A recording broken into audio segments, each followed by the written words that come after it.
Hey, welcome back to the number one podcast in the world, the Cellarcast, episode 188. 88, good lord. We didn't have any questions from last time, and I've got quite a few notes for topics I want to hit this week because I it's been like a 2-week break. And I ended up having a lot more stuff to talk about than I expected to. So I guess the break worked. But I'm gonna check after I'm done recording whether or not, and you can check right now as you're listening, whether or not the one game that I played this week takes up half of the podcast episode. Let's see how long I could talk about Arkham Knight. So no comment review this week, but I did want to jump into, quickly, a little news story. This is from Games Radar, courtesy of Jordan Gerblick.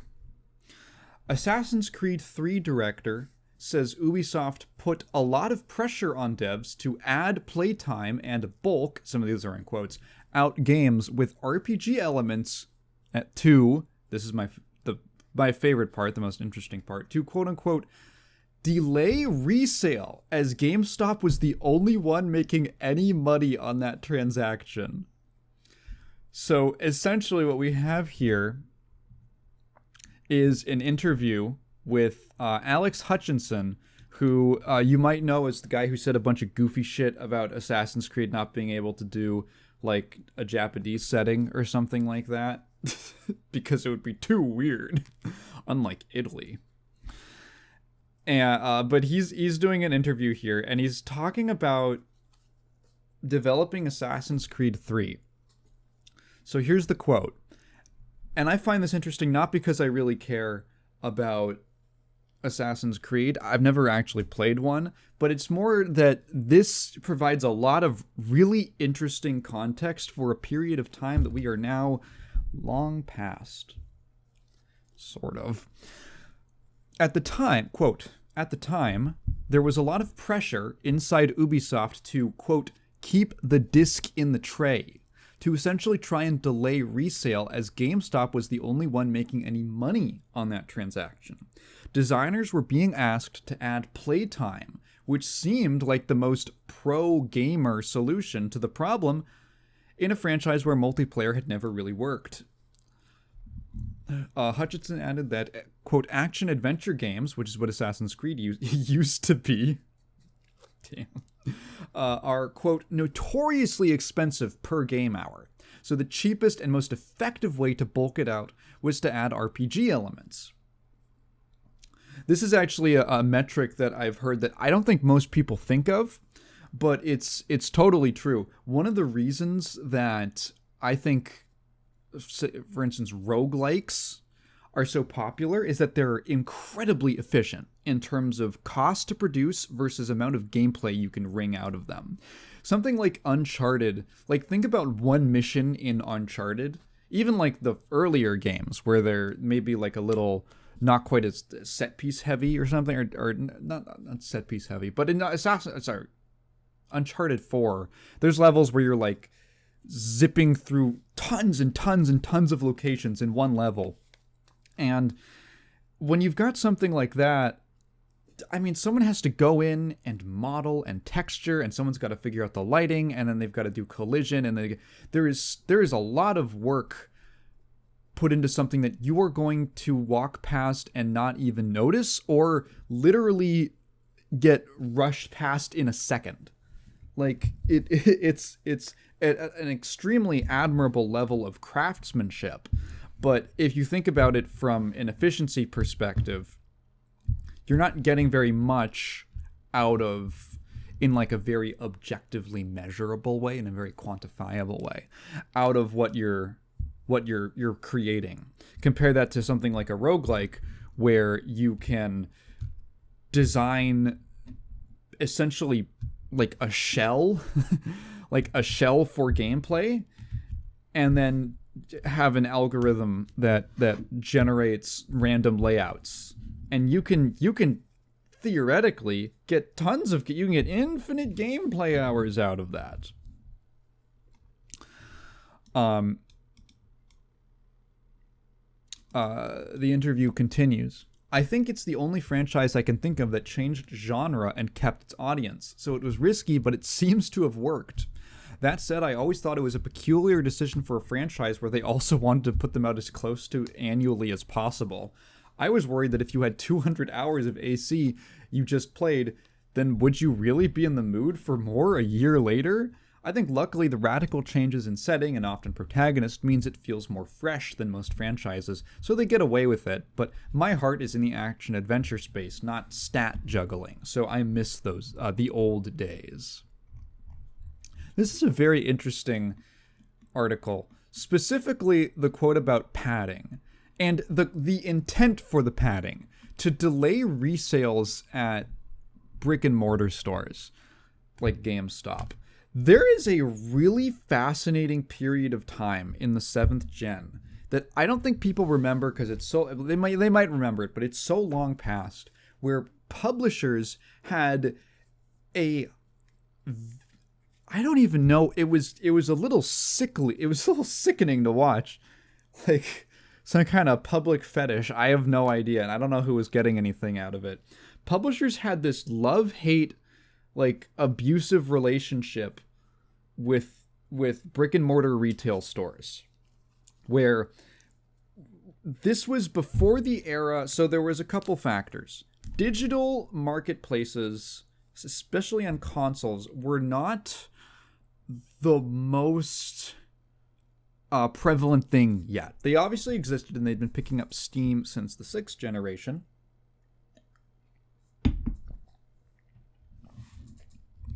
But they weren't like nearly as prevalent as they are now, where they're really the primary way that people buy games.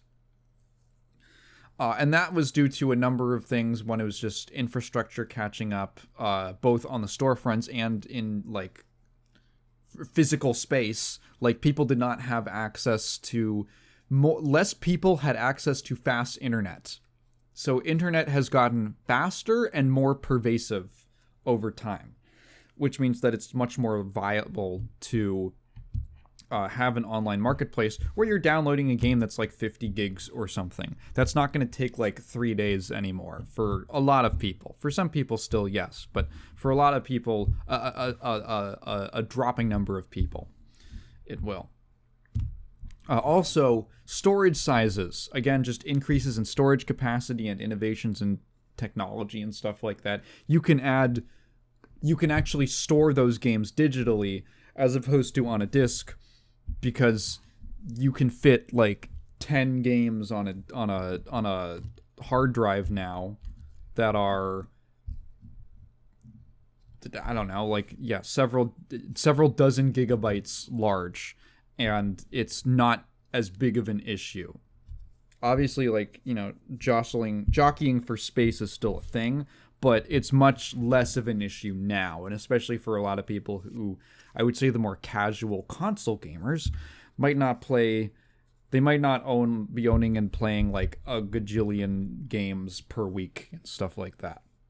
So there was still this retail bottleneck where you still had to go, in the before times, you still had to go to a physical place to buy a game.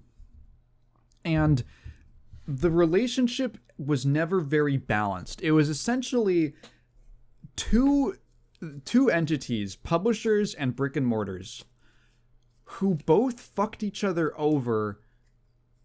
It's kind of like the prisoner's dilemma, where they both betray each other and they both lose. Because, so when you go to GameStop and you buy a console, say, the console manufacturer makes almost the entirety of that sale. The store makes very little off of the sale of new games and systems. That's why GameStop always pushed people to buy memberships and get subscriptions to stuff, and they added merch to their store and things that they could own, that they could actually take a larger, like, the whole cut of. on the flip side, so this also caused stores like GameStop. Like GameStop had this whole resale thing where they would buy games, used games and secondhand games, and you could trade them in for stuff and you could sell them back to the store. And the reason that developed was because they made so little money off of new games that used games was where they made, that was the only sales that they made real money off of. And consoles, although I don't know how many used consoles you'd get. But yeah, obviously games were the more common thing. And publishers hated that. They hated that someone was making money off of video games that wasn't them. Despite the fact that in order for a game to be used, it would have had to have been sold the first time. They hated that they couldn't make that money twice, I guess. So that's why you started. There was all of these. So a lot of things happened actually. This was one of the reasons for the Xbox. This actually, oh my god. See, what's so funny is that that's the reason. You can kind of trace that to the modern day of why Xbox is like dying, because that was one of the main reasons that they did that like disc imprint shit. If you went and bought a disc on the Xbox One, the original plan was that the moment you installed that disc, it would get like forever scarred by your Xbox. It would get like branded. They'd like stick a hot iron onto that disc and it would be like, this was installed on this Xbox and it could never be played on a different unit. That was the original plan, and one of the several extremely controversial anti-consumer innovations that the Xbox division made with the One, that is why they have been eating shit for like 10 years, because the inertia was so bad on that. What were some other things? You know, passes, like one-time passes and stuff like that. Wasn't there a couple games that did, you could get the game single player, but for the multiplayer you needed some kind of code that was a one-time use? There was totally shit like that. There was a lot of stuff that they had to come up with ways to put exclusive things that could only really be used one time that would make the product kind of ass if you were buying it secondhand. This is also, I don't want to say it is a contributing factor to free-to-play games. I genuinely think that. There were many reasons why the free-to-play business model caught on, but one of the benefits that I think some executives saw was that you can't resell a free-to-play game. It's just a download. You can't resell. All the money is made on microtransactions, which cannot be resold. That's also probably one of the reasons why microtransactions made their way into $60 games, into full price games, because you can't resell microtransactions.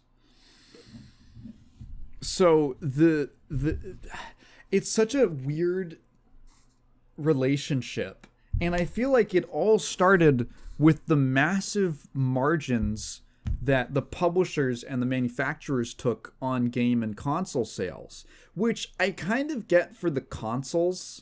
I sort of get it, because the video game consoles are infamously a loss-leading industry. Sony, Microsoft, and PlayStation. Sony, Microsoft, and Nintendo don't make money off of console sales. They produce them at a loss. It's more expensive to make a PlayStation 5 than it costs, even for how exorbitant the cost may be. They make all of their money off of skimming off the top of game sales, off of software sales, which is one of the reasons that exclusives are important, because that is also a revenue source for the manufacturer. Whoa, I totally lost my train of thought. What were they talking about? Oh yeah. So I get like why they took such a cut, because maybe they wanted to offset some of the manufacturing costs, but it led to this situation. It's kind of, I don't know. It's a really funny situation because it basically comes down to the fact that video games are a really absurd medium, because to create a video game console, it is such like an exorbitant, ridiculous machine that you cannot make money off of it, off of just the margins of the console. You can't even break even on it. Which forces these business practices that have all of these knock-on effects that have kind of stuck around to the modern day. There are still microtransactions and DLC in $60 games. Can't return DLC to the store. They can't resell. They can't they can't resell the bonus costumes at GameStop.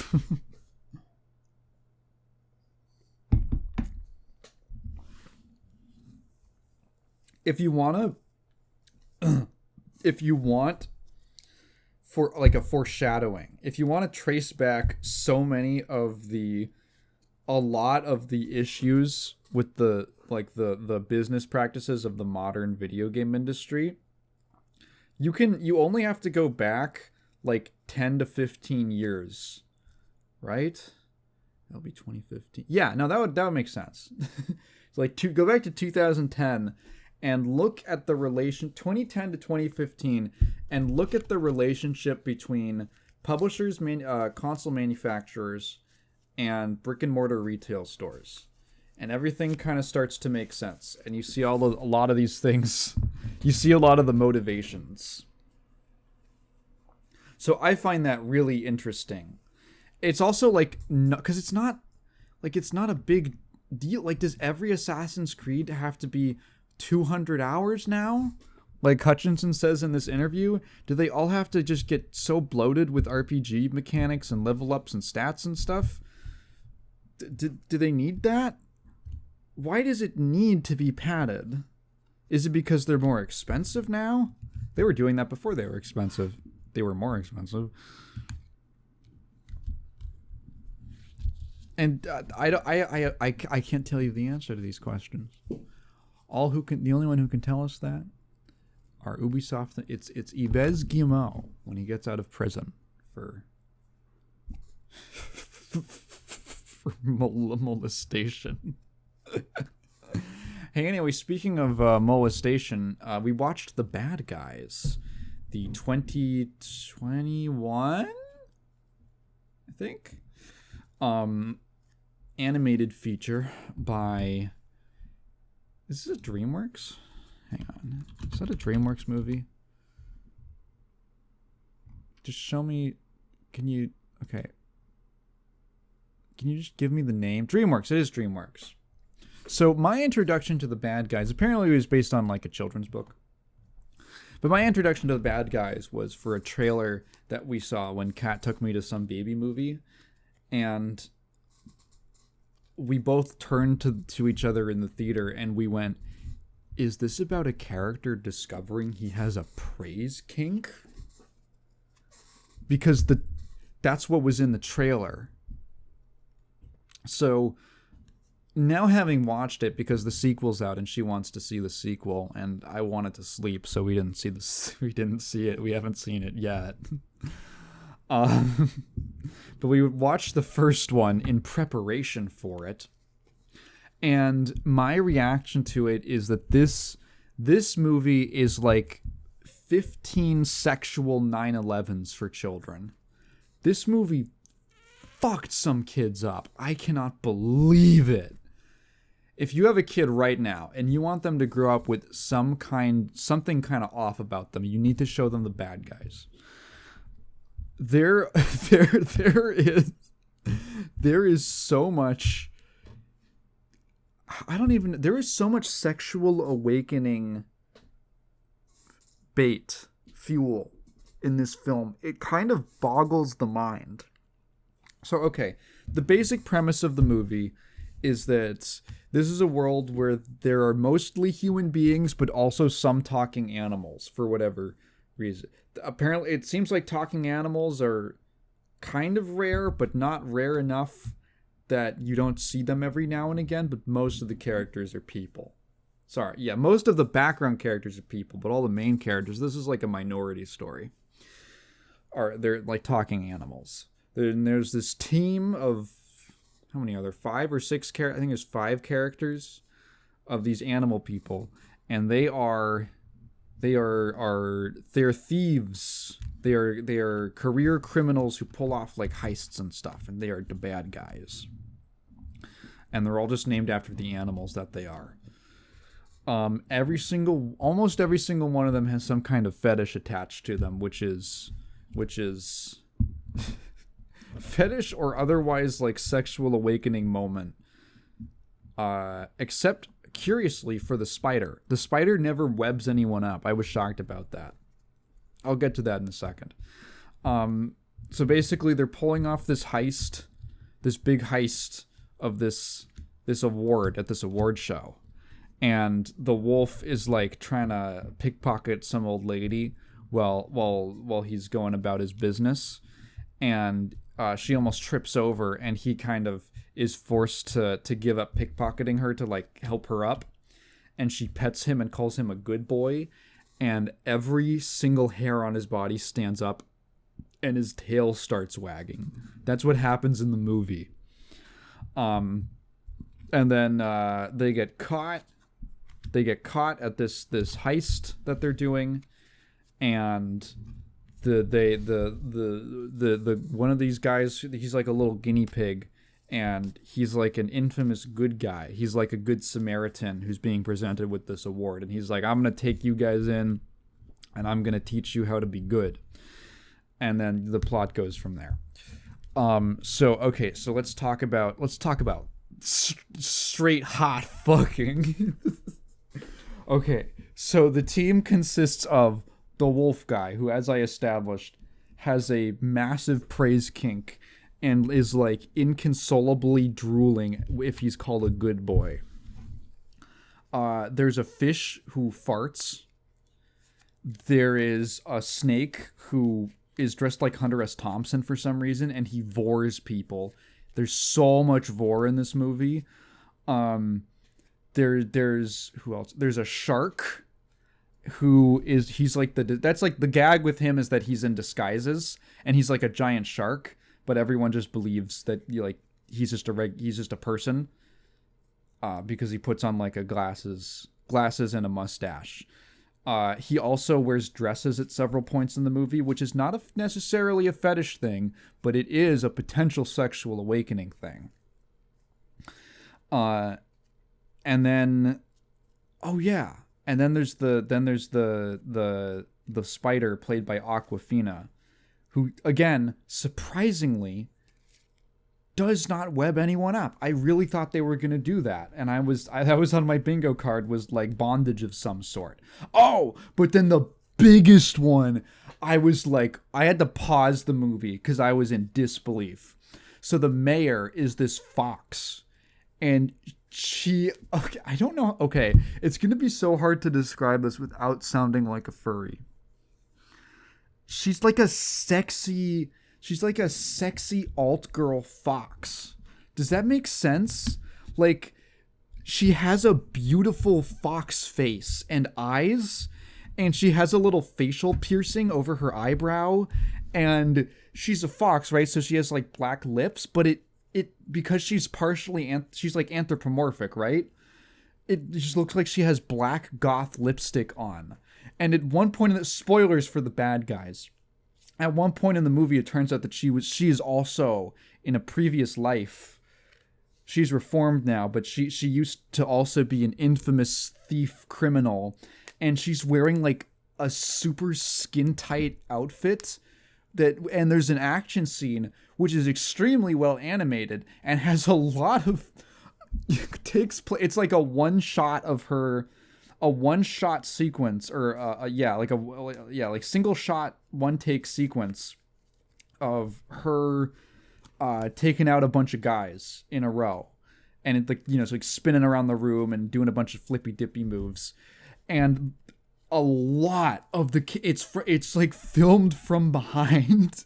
So there's so many shots of her, like, her legs and her ass in these tight clothes. It was insane. I was flabbergasted constantly, picturing like a kid in the theater with like after the credits start rolling, and their dad is like, "Oh, what'd you think of the movie?" And they're just sitting there like Danny DeVito, and they're like, "Nothing will be the same. Nothing will be the same." And you know what? It's a pretty good movie, I mean, it's a kid's movie. It's relatively simple, but I actually think that it takes a relatively simple plot about people who believe that they're just supposed to be one way. They're supposed to be, they're just, a lot of them have these kind of, you get a I think do you get backstory? I can't remember. It's been a few days.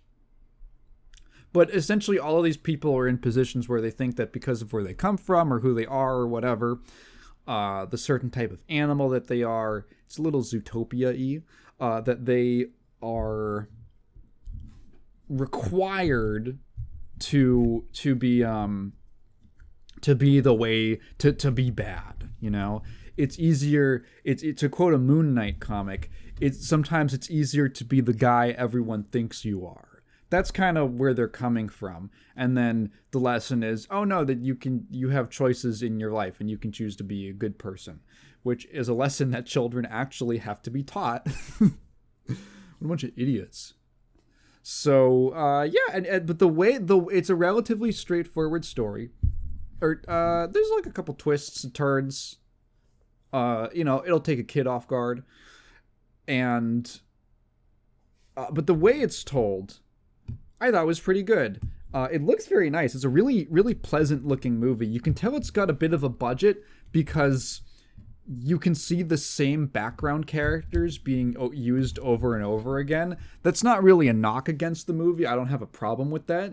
We just had a running tally of, there's this one character that they have, and I'm sure there's plenty of others. Like, I noticed the same model being reused several times for different characters.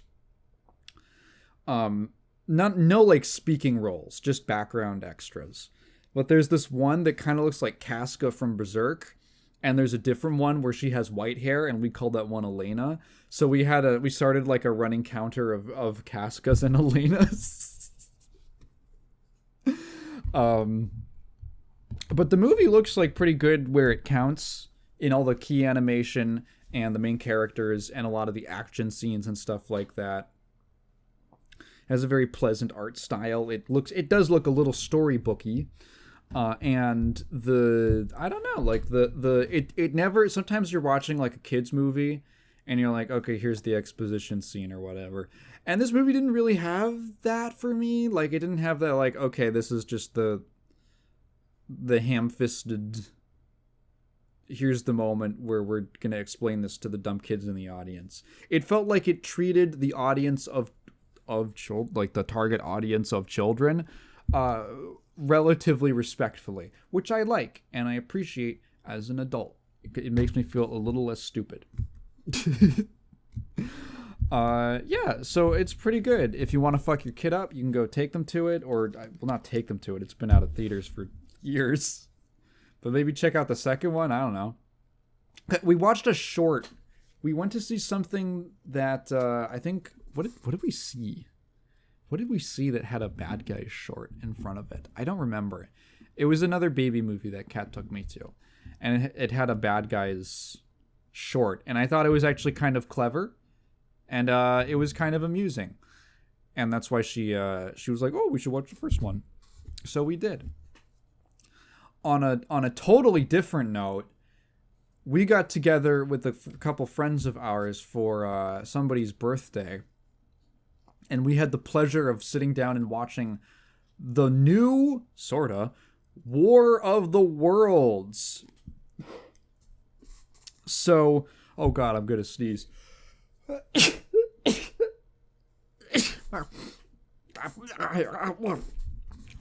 So,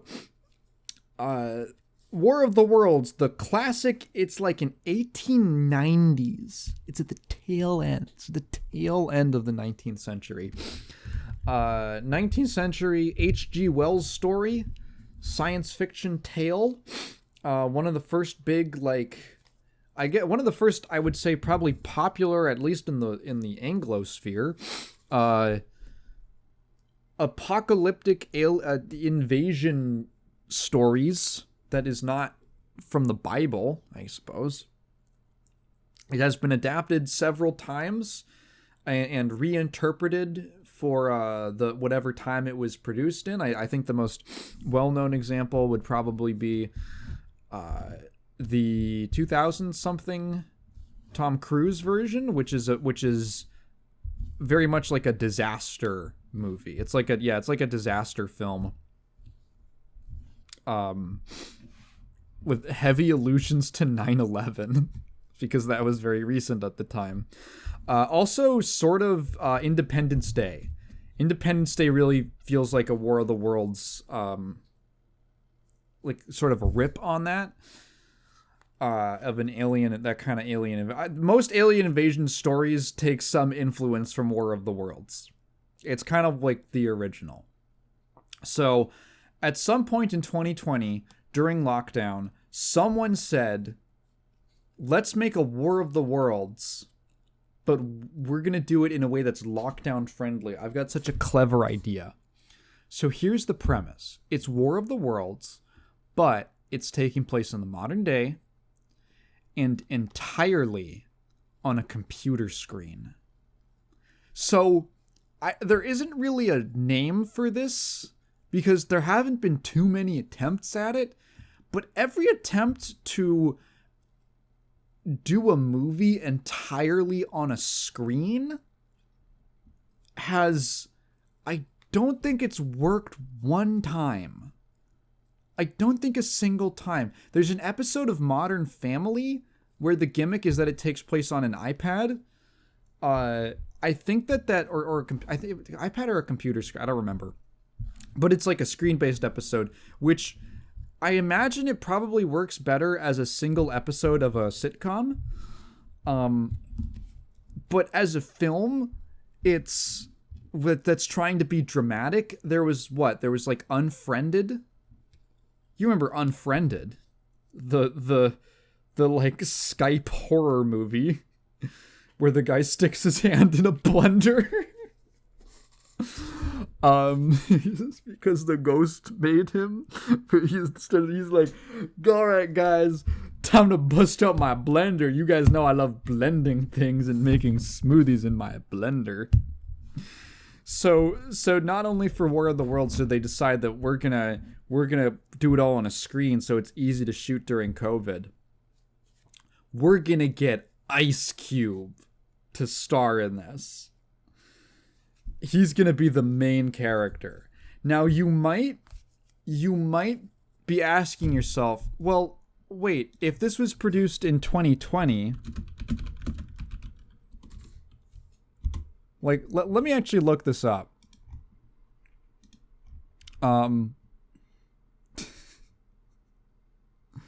Oh, thank God. When I look up War of the Worlds 2025, the first link on the little like Google panels thing that it pulls up next to the images is actual unedited footage from War of the Worlds from the Two Best Friends Play subreddit, the second best subreddit for everything. Oh wait, there is a term for this. It's called screen life. Screen life. A form of visual storytelling in which events are shown entirely on a computer screen, tablet, or smartphone screen. Okay. Oh, Megan is missing. Damn. I didn't realize. I forgot that one was that also did that. Ice Cube and Eva Longoria, also Roderick from Diary of a Wimpy Kid. Okay. In September 2020, in the midst of the COVID-19 pandemic, Ice Cube joined in the lead role in an untitled film produced by Timur Bekmambetov, which would be directed by Rich Lee with a script, blah, blah, blah.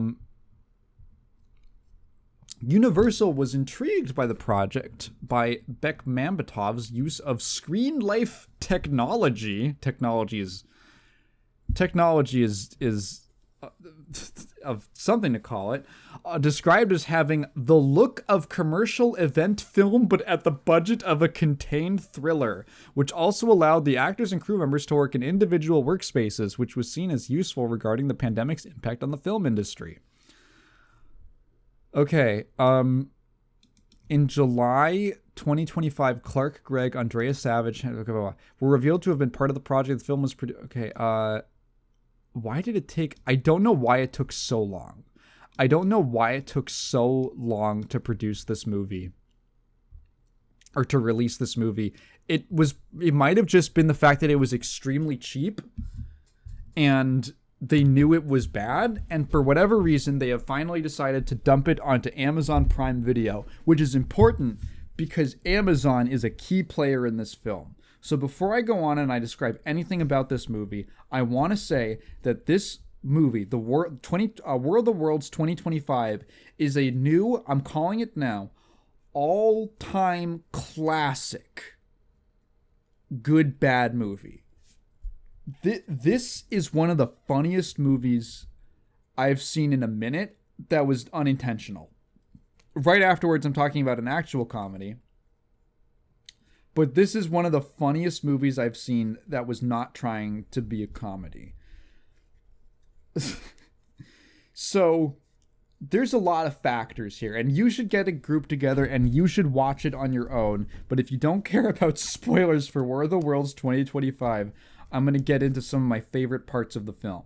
So, the premise is that Ice Cube works for, like, the Department of Homeland Security or something, or the NSA, something like that. And he is basically the guy who is eavesdropping on your phone conversations. But he's like an overprotective dad. But the way that he's an overprotective dad is that he just has cameras installed and tracking his two children all the time. He has a camera in his daughter's fridge, and he uses it during work time to check her fridge and make sure that she's eating properly, which is fucking weird, but okay. His children are adults. Like, they are grown adults. His son is a little younger, but his daughter is like a professional in the medical industry with a husband who is an Amazon Prime worker, which kind of, how much money is she making from her from her, how little money is she making from her position as like a research, like she invented a cure for AIDS or something, like some blood disease, and I guess she's not bringing in the money, so Roderick has to drive a truck for Amazon on slave wages and hours and working conditions. To make ends meet. You know, the sciences, they're really struggling. Actually, they are. It's kind of fucked up right now in America. Anyway. But this was made in 2020 when that was not the case. When we were pumping as much money as possible into medicine. So, aliens attack. And it's like the classic tripod aliens from War of the Worlds, the classic tripods. So the aliens in this movie, they aren't just like in previous versions, they're just like blowing shit up, right? It's just a full-on military incursion from outer space. In this movie, the aliens are here for something. They're here for a food source that they need, which is data. They siphon data from electronics as food or something. I don't know. So it obviously doesn't make any sense, because what what is data? What does that mean? Because when you get down to it, data, like what we call data, is just information that is like stored in, it's just like the translated, interpreted, it's how your computer interprets data that's stored as ones and zeros, a long series of binary code on a hard drive or something. So what are they eating? Like silicon? Well, no, they're not. It's just like they're just downloading stuff, I guess, and doing something, because they're like cyborg organisms. They're cyborganisms, where they are part organic and part mechanical. They're part technology. So do they absorb the data and then what? Like delete it? Or is it like, what do they, I don't know. It's not interested in answering why. It doesn't even make sense. But it leads to a bunch of hilarious shit. So the one that really gets me is that at one point they say that the aliens have absorbed all of the world's banking data, which has bankrupted the whole human population. They didn't steal the money. They sucked up the data that keeps track of the money, so nobody has any money anymore. And this is just kind of glossed over. This is just glossed over at the end. Like, after the day is saved, the world has not gone into a worldwide not pandemic, a worldwide economic crisis because the entire planet was bankrupted. It's so stupid. It's so dumb. It's the dumbest fucking movie. What else do they steal?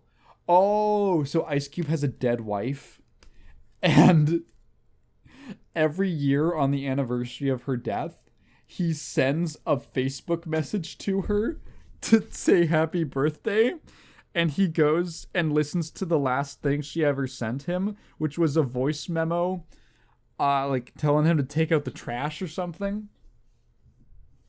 And the aliens are eating up the data, and he's like, no, no, no. And he's opening up Facebook, and the images are disappearing off of Facebook. And he goes to the chat log with his wife, and he plays the message from her, but it starts slowing down and distorting for some reason until it like shorts out and glitches out. And he's like, no, they ate my wife's message. That's pretty awesome. At least half of the movie is stock footage. So here's like, watching the film is essentially, it's like an hour. How long is this movie?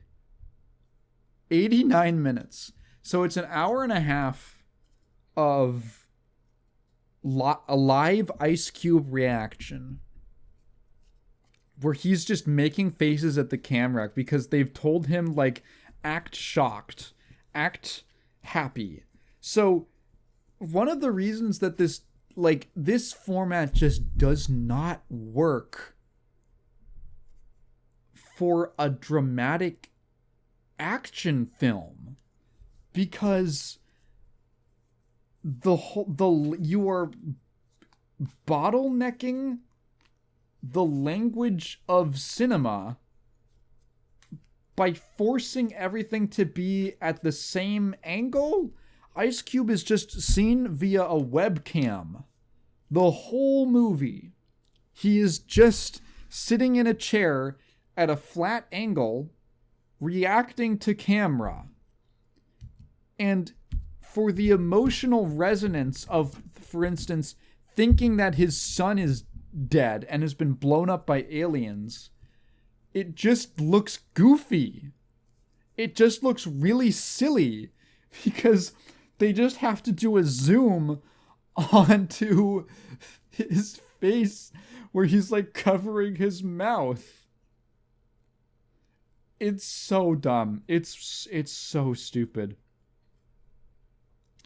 There's a lot of really funny little editing things. Like I saw there's a video actually uploaded to Twitter by Gene Park of the Washington Post, their last soldier, where he points out that they used the exact same shot of Ice Cube 3 times in a row, which is really funny. There's a great, so one of the only ways that they can have any kind of like visual contrast for Ice Cube is to have him take off his glasses and put them on again dramatically at different times, which leads to, they do it so often that at one point there's a continuity error where he throws his glasses off in a fit of anger and frustration, and then in the next shot he has them back on as if he just had his second pair just on his desk because he does it so often.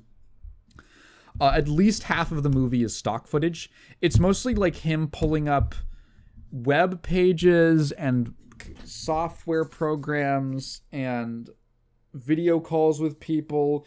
There's really funny moments where, for like drama, he's like, get on the emergency Zoom call now. He gets live updates from every single social media app. He gets updates from Reddit, Twitter, X. They must have had to change that. Must have got to go back and change that. X, Facebook, everything. He gets like updates from CNN and shit, and Fox News. On the stock footage point, so they couldn't like film new scenes. They couldn't film real footage of like soldiers fighting aliens. So because that would require, it's COVID, you'd have to get all these people together, you'd have to go on like a soundstage, you'd have to like fly people out to a place, and so it was easier to just take the really not amazing looking CGI tripods. So you take footage of them blowing stuff up and like shooting lasers, because they also do that for some reason. They also just randomly shoot at people. They want data, but they're also just down to like shoot people for no reason, I guess. So basically the editor was like, okay, what if I get stock footage of soldiers doing stuff and, like doing, for instance, high altitude jump training, and then I put that next to, it's actually a great example of the Kuleshov effect. If you just put a shot of that next to a shot of the aliens attacking, and then another shot of the soldiers, and then a shot of the aliens blowing up, you can get the audience to make a connection between those two things and see that the aliens are fighting with the military and are getting blown up. But there is just, so they have to keep justifying how Ice Cube can see any of this stuff by the fact that he can just log into any drone wherever, including drones that are following like stealth fighters, because they have stock footage of a stealth jet flying through the sky and being circled by some other, must have been a plane, which obviously, if a stealth jet was actually traveling to a location, you would probably have a tough time keeping up with it. So that footage has to have just been from a demonstration of the jet. But he can log into a drone that can move that fast. Speaking of drones, the day is saved. Dude, okay. How do I describe this? Okay. So basically, Ice Cube thinks that his son has been killed. Turns out his son is fine. And his son is trying to tell him something, and Ice Cube's like, I don't want to hear it. We gotta hold off till the third act. So at the beginning of the movie, Ice Cube is trying to track down this infamous hacker named something. And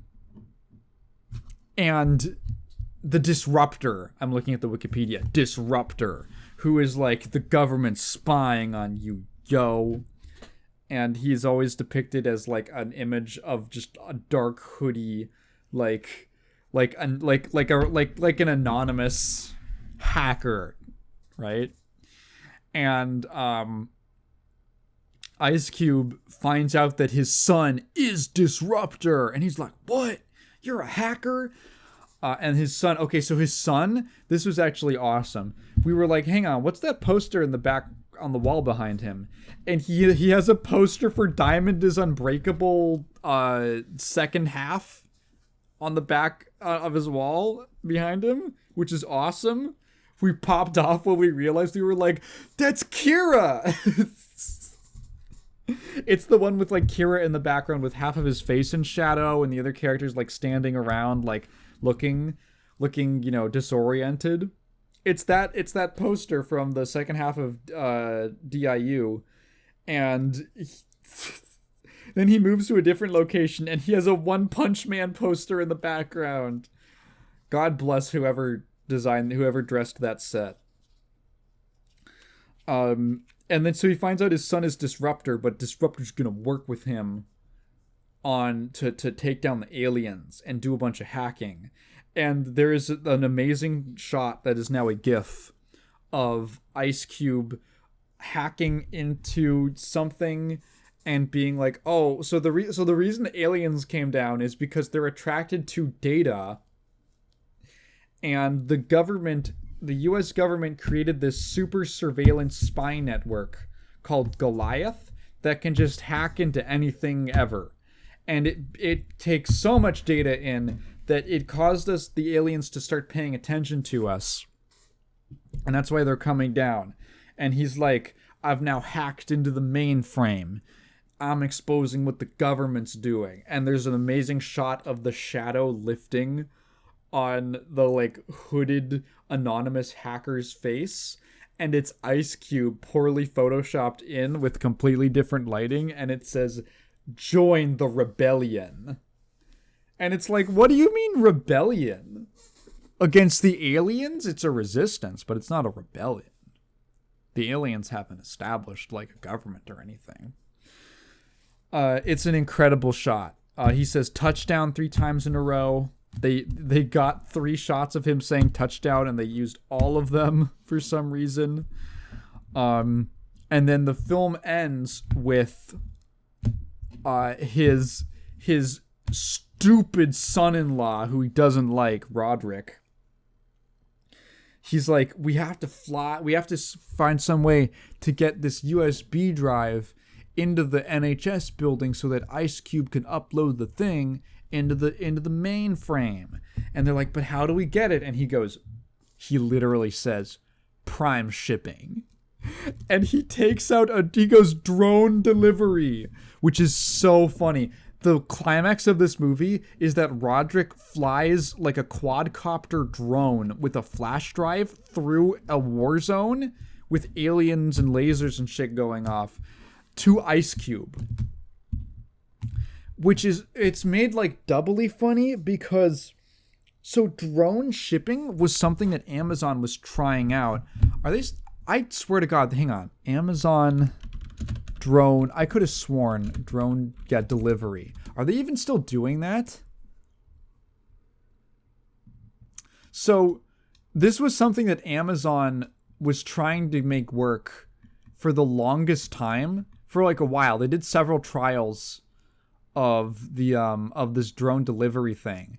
And then it turned out that drone delivery was actually just kind of inefficient and took more time and energy and money and training than just getting someone to deliver a package. So they dramatically scaled back the drone delivery. Apparently they still do it. But only in very select areas, because there's a bunch of like complicating factors, like control of airspace. You can't just fly drones anywhere you want. There's like human error. Like, literally, when I looked it up, there was already stories about people's packages getting dropped in pools and shit. So it's not really something that they're leaning into as a big push anymore. But because this was made in 2020, there's the end of this movie is a big ad for drone delivery from Amazon, which is awesome. And then Ice Cube has to grab this flash drive and run up the building while there's a bunch of like little robot insects that are chasing him, and then he collapses to the ground because they're like on him or something. And that's like bad, and it makes him fall to the ground for some reason. And he's struggling. He's okay. It looks like he's getting back shots from the air. Especially if you were to take the CG out, they just had Ice Cube like hump the air on the floor to be like, oh, you're getting attacked. It looks really bad. It's really poorly composited in. And again, you're seeing it from possibly the most undramatic camera angle possible via the camera that's on the drone. And so the moment that he actually pushes the USB in, I don't know if they just realized that they never got a shot of that, but the camera, for the one time in the movie, you get a non-diegetic shot. It completely breaks the movie's rule about everything being through a screen. And you just get a regular shot of someone plugging a USB drive in. Which might all honestly be stock footage as well. It is super jarring. I don't even think it's the same aspect ratio. It doesn't have the same filters applied to it as the drone camera does. I don't think it doesn't have the same color grading. It is just a completely non sequitur shot of someone pushing a flash drive in with their hand. It lasts 1 second, and it's the funniest thing ever. Because they realized they never actually got a shot of it. This movie rules. You gotta go see it. I hope that you didn't get spoiled on absolutely everything. But maybe you can take some friends into it blind. I haven't even gone over like an eighth. Like, there's so many characters that I didn't even bring up. I didn't even talk about how his daughter like gives extremely like she's dying. She got like stabbed through the leg. Well, she's not dying. She's losing a lot of blood, which I guess is tantamount to dying. She's losing a lot of blood, and Ice Cube is like trying to leave to go save her, but he's like locked in the building. And she goes, it's funny. You never wanted to leave that place. And now you can't. And it's like, okay, dude, chill out. Oh, it's a great movie. A great movie. And now for an actual comedy, we went to go see the new Naked Gun film. So I only ever watched, in preparation, I've seen Airplane, I've never seen the original Naked Gun. Those kind of spoof movies. We watched the original Naked Gun with Leslie Nielsen. It's great. I found it very funny. And it made me really curious to see the new one, which we went to the next day. Kat really likes the Naked Gun movies. Although she says that the third one is not quite as good. All right, cool.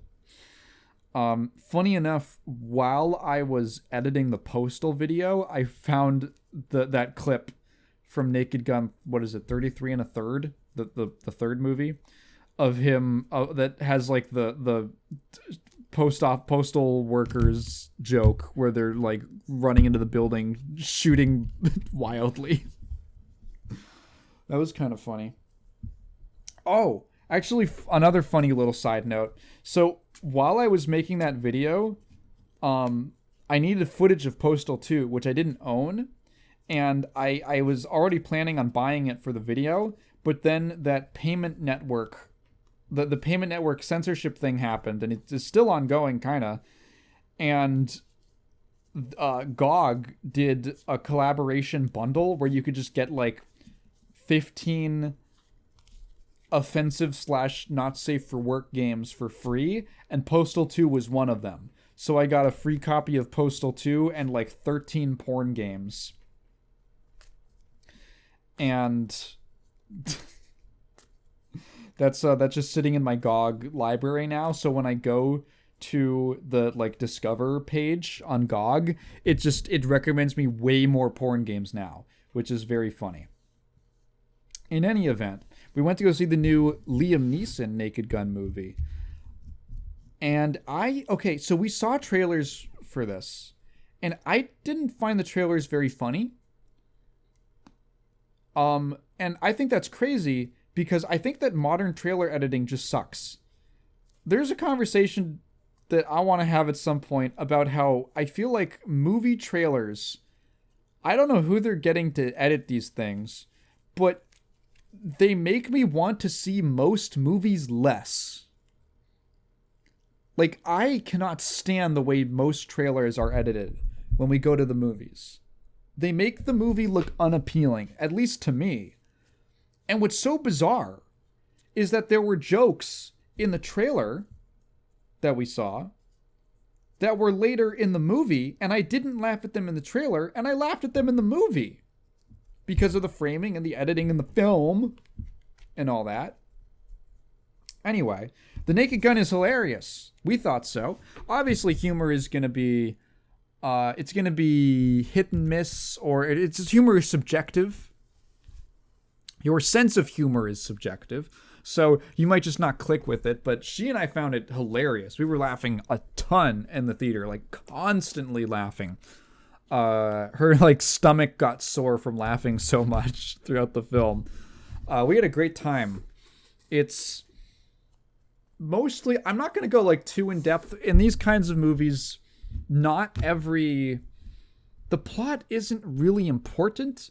The plot is really, so when you talk about the elements of like, say, pacing and stuff, like the plot isn't really important because it's mostly just an excuse to hang jokes on. The pacing is less to do with the plot beats and more like the joke beats.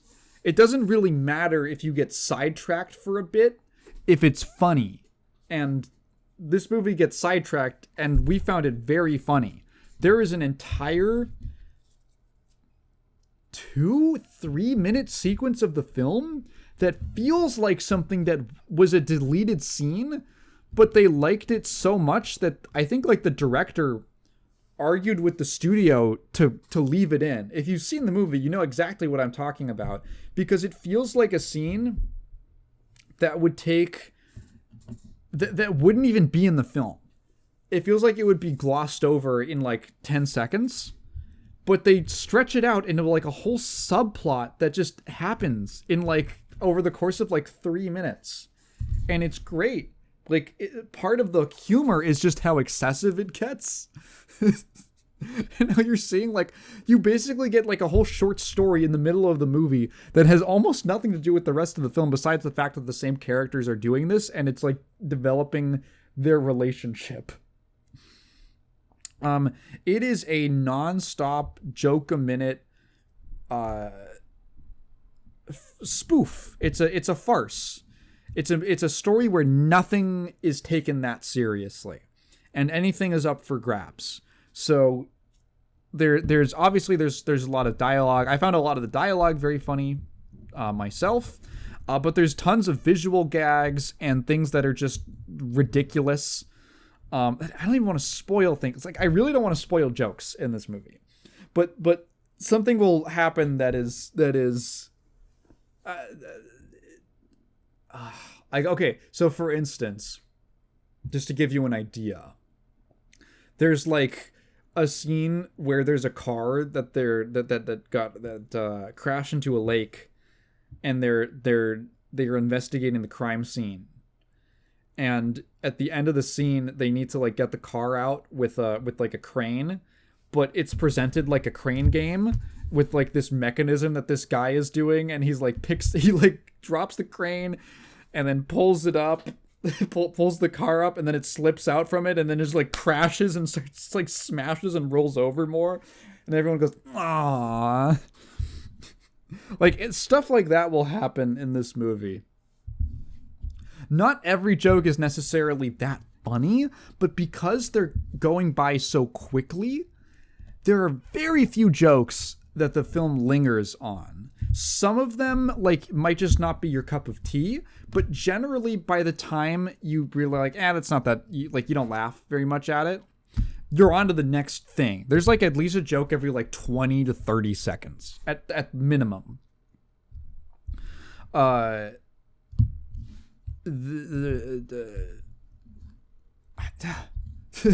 It really worked for me. It really worked for me. There's Leslie. Wait. I almost said Leslie Neal. Wait, Liam Neeson. It's so fucked up that their names are similar. Apparently, part of the joke is that Liam Neeson, people told him his name was like Leslie Nielsen. And I just did the same thing. Liam Neeson is actually a very funny comedic lead. I don't know if he's been in any other comedies, but he works very well for this kind of a role where he's essentially the straight man. Liam Neeson he's the straight man, and the world is like the crazy zany thing around him. And he's just sort of, he's not like a normal guy. He just has a very flat, like he kind of takes in everything as it happens, and he just accepts everything that he sees and just responds to it. Not that he doesn't make jokes. He does. He's just very serious. He takes everything. He's not making jokes to the other characters. He's making jokes to the audience, but he takes himself very seriously. Pamela Anderson is the female lead and love interest, who apparently they are like involved in real life, which good for him. She's like, how old is Pamela Anderson? Hang on, Pamela Anderson, how old is she?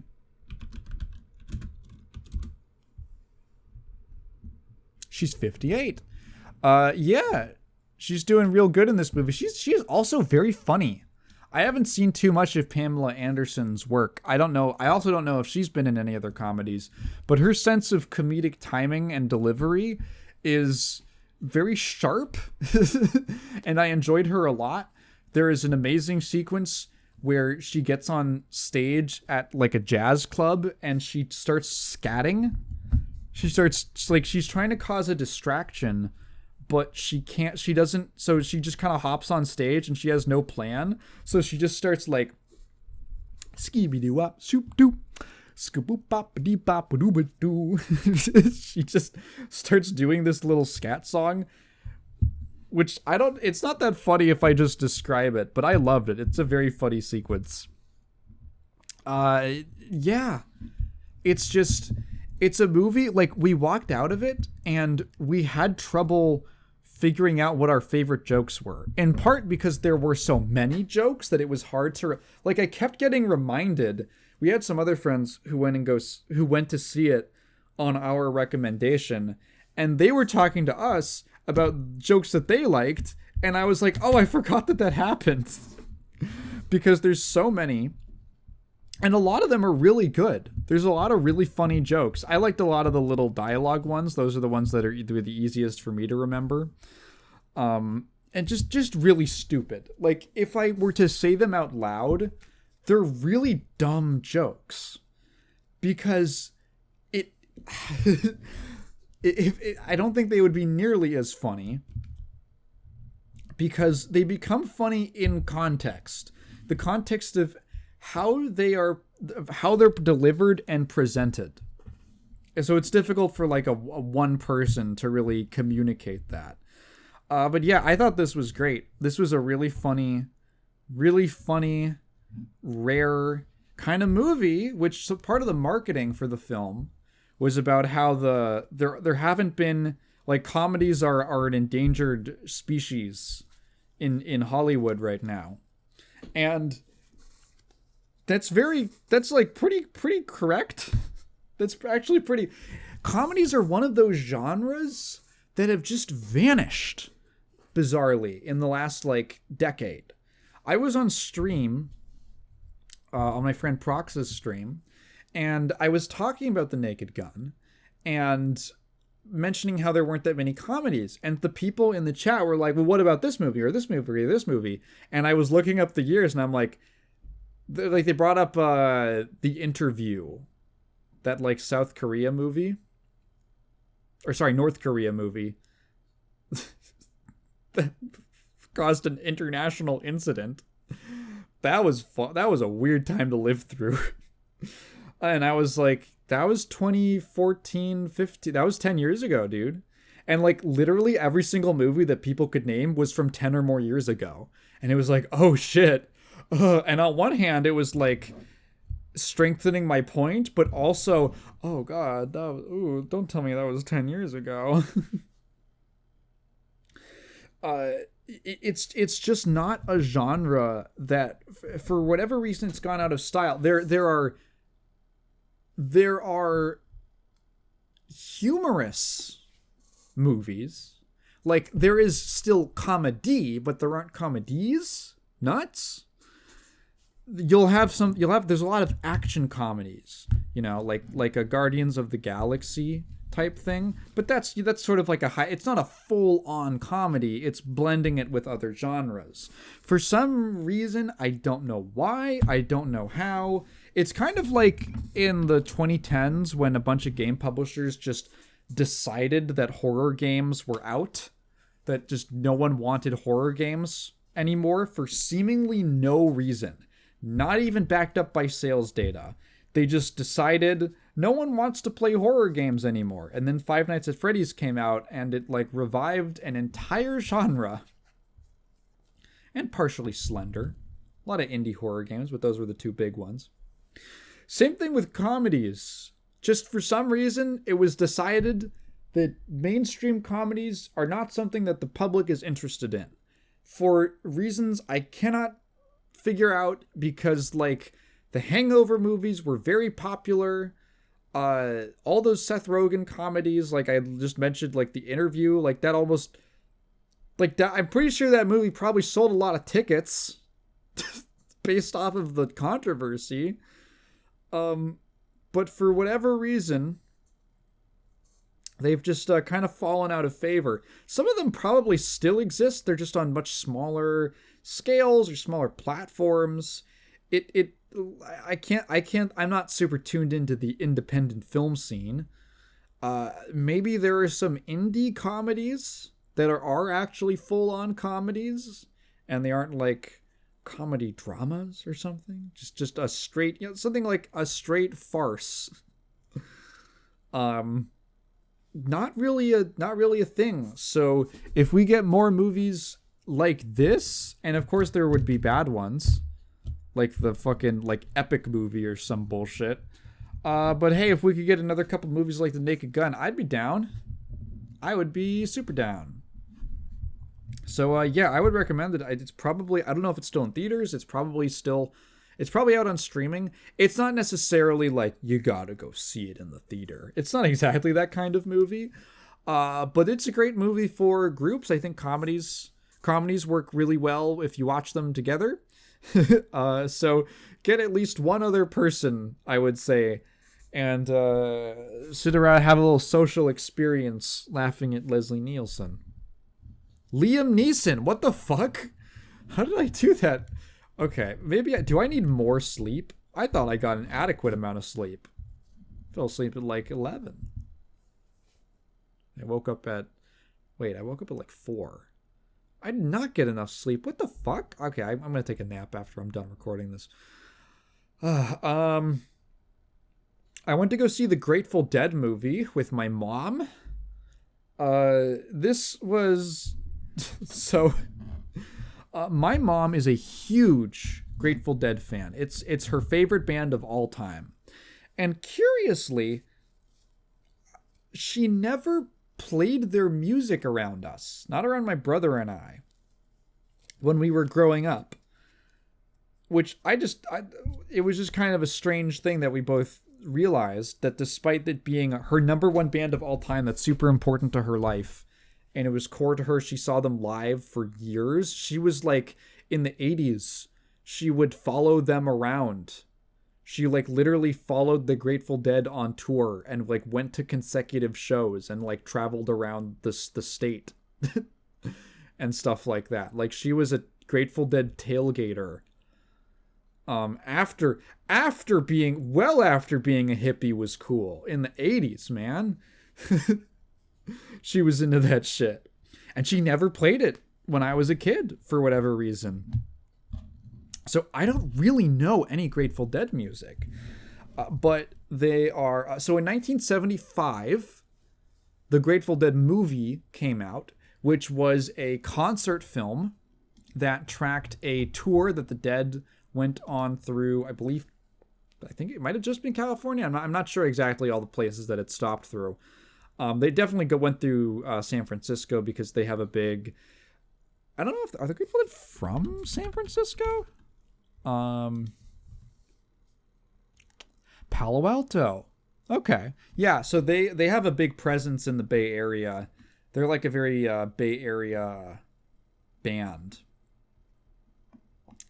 And obviously, when they would play in San Francisco, it was kind of a big deal. That's like the metropolitan center of the region.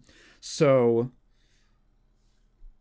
it's following them, and it also so apparently this movie was kind of influential on the genre of concert films, because there were concert films before this. But what was notable about the Grateful Dead movie was that it wasn't just like, here's a bunch of concert footage. It also tracked a lot of the external stuff. And I almost wish that there was more of that stuff in the movie. Also known as the Warlocks? When the fuck were they known as the Warlocks? I have never heard of that. Okay. I guess that was their original name. In any event, there's some kind of behind the scenes and outside stuff. So, for instance, there is a stuff with them. I actually really enjoyed just the bits where they were setting up their equipment and the stage and things like that. And I imagine in 75, that was probably pretty novel. I can't imagine that if I bet that if you weren't actively in that very specific scene / industry where you would help set up concerts and stages for bands, that you would have any idea what that process looked like. So that was probably pretty cool back in the day to just see like setting up the speakers and tuning up instruments and checking that stuff out. There's a really cute sequence where their bassist, he had this pretty cool bass guitar that had 2 different knobs that he could use to adjust what speaker his bass was playing out of, so he could do all this cool spatial sound stuff. And he realized that I think like whenever the camera was nearby, it like when it was really zoomed in, it caused like a weird frequency thing to happen. And obviously this is on like a big shoulder mounted camera from the 70s. So cameras are not very common technology at the time. And so he'd probably never been in this situation before, but he realizes that this noise is being produced by the proximity of the camera, and he gets really excited. And so at first he's just showing it off, and then the camera moves away and he makes the connection, and he's like, wait, bring the camera back. And he's like looking right into it, and he's like, yeah. And it's like a really cool, wholesome moment. There's also some interesting interviews with the band members that are personally, I don't have too much of an interest in the Grateful Dead, but one, I think that it's probably really cool to get those candid, they're very like intimate feeling, because it's just sitting down with them in like their backyard or at a random, like in a room or something like that. It doesn't feel set up. It's very lo-fi in a sense, where you're just sitting down at like a dining room table in someone's house with Jerry Garcia, and he's talking about his it's really interesting bit where he's just talking about his feelings on like how he would get frustrated with the music not sounding good and getting so upset and also being like drunk and high, that he like got into a physical altercation with one of the band members, and then he listened to it like 3 weeks later, and then he was like, oh wait, it sounds good. And he's like, I'm just a fucking idiot. And my emotions are like, they have nothing to do, like, I am too biased. It's a really interesting little snippet of a creative person talking about this experience they have of being their own worst critic, and then like getting over it and be like, I don't trust myself. Because apparently like all the material they recorded ended up on the album. It also includes a lot of the culture around the Grateful Dead, because they were part of the, originally in the 60s, that kind of countercultural movement that progressed into the 70s. That was still definitely going strong in the 70s when the film was recorded. And that youth culture was still very prevalent. So there's lots of scenes of just outside the concert hall, just walking past people who are just chilling out, waiting in line. It's a great bit of it's a great like historical artifact for that specific time and place and that subculture. You'll get these little almost sub stories of there's a guy who's trying to get into the concert. He doesn't have a ticket, but he's like, no, my friend, he works in the back. I'm here to help him. They're down. They need like another hand to help out. And he called me in, and he's like, ask so-and-so that, tell him that like I'm here. Tell him that this guy's here. And you're like, oh god, is that guy gonna get in? And then like 10 minutes later, you see him in the concert, and they catch him like in the hall dancing to the music, and you're like, oh, he got in. Being a concert film, it's mostly just like 2.5-ish hours of largely uninterrupted music. A few brief moments of respite in between. But it's structured in a way where the start of the film is like their opening song, and then the end of the film, when you're on a totally different night of the tour, is like the last, like they would always end their shows in a certain way. And that's like their last song plus an encore, and then the credits is like it's like a time lapse of tearing down the set. So it's structured to not just take you along the tour, but also kind of give you the experience of being at a Grateful Dead show in 1975, along with not just the music, but also the people surrounding it, a little bit of insight into the band members, the kinds of people you might run into, and it was cool. I am still not like, I wouldn't call myself a fan of the Grateful Dead. Their music I think it's just from a different style of rock and a different era that just doesn't quite click with me for various stylistic reasons. But there was a couple songs that I thought were cool. Oh god, what was it? What was that song? Something with like Eyes of the World. They played that, and I was like, this is a cool song. Actually, this is neat. A couple of the pieces I liked, and she was very happy. My mom was very happy. she was having a great time. We saw it in a theater. It's the anniversary. It was a 75 film, so this is the time to embarrass myself. 75, 85, 95, 05, 15. So it's like is that 50 or 60 years? If you're counting. I think it's the 50-year anniversary of the movie. Does that make sense? Yeah. I think so. I think... Okay, I'm going to pull out the calculator. 50-year anniversary. Okay, cool. Woo! So it was getting some special screenings in select theaters on specific days. It was one of those like Fathom or Fandango thing, the special whatever, one of those companies that does special screenings. So yeah, it was we saw it in a crowd that wasn't a terribly large audience. It wasn't super packed, but there was a good amount of people there. I was definitely the youngest person there. It was mostly much older people, a lot of white hair and people my mom's age. And but it was a good time. I'm not the biggest fan of the music, but I can stand like 2 hours of a band I'm not super into, and it was fine. It was cool. I don't mind listening to music for that long.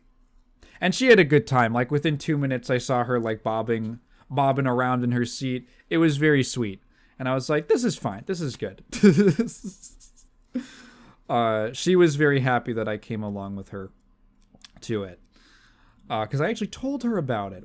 Kat and I saw a poster for it at a theater, I think when we went to go see Superman. And I was like, oh, my mom would love that. So the Grateful Dead movie. Also, because of the style of this, that's also influential on concert movies now.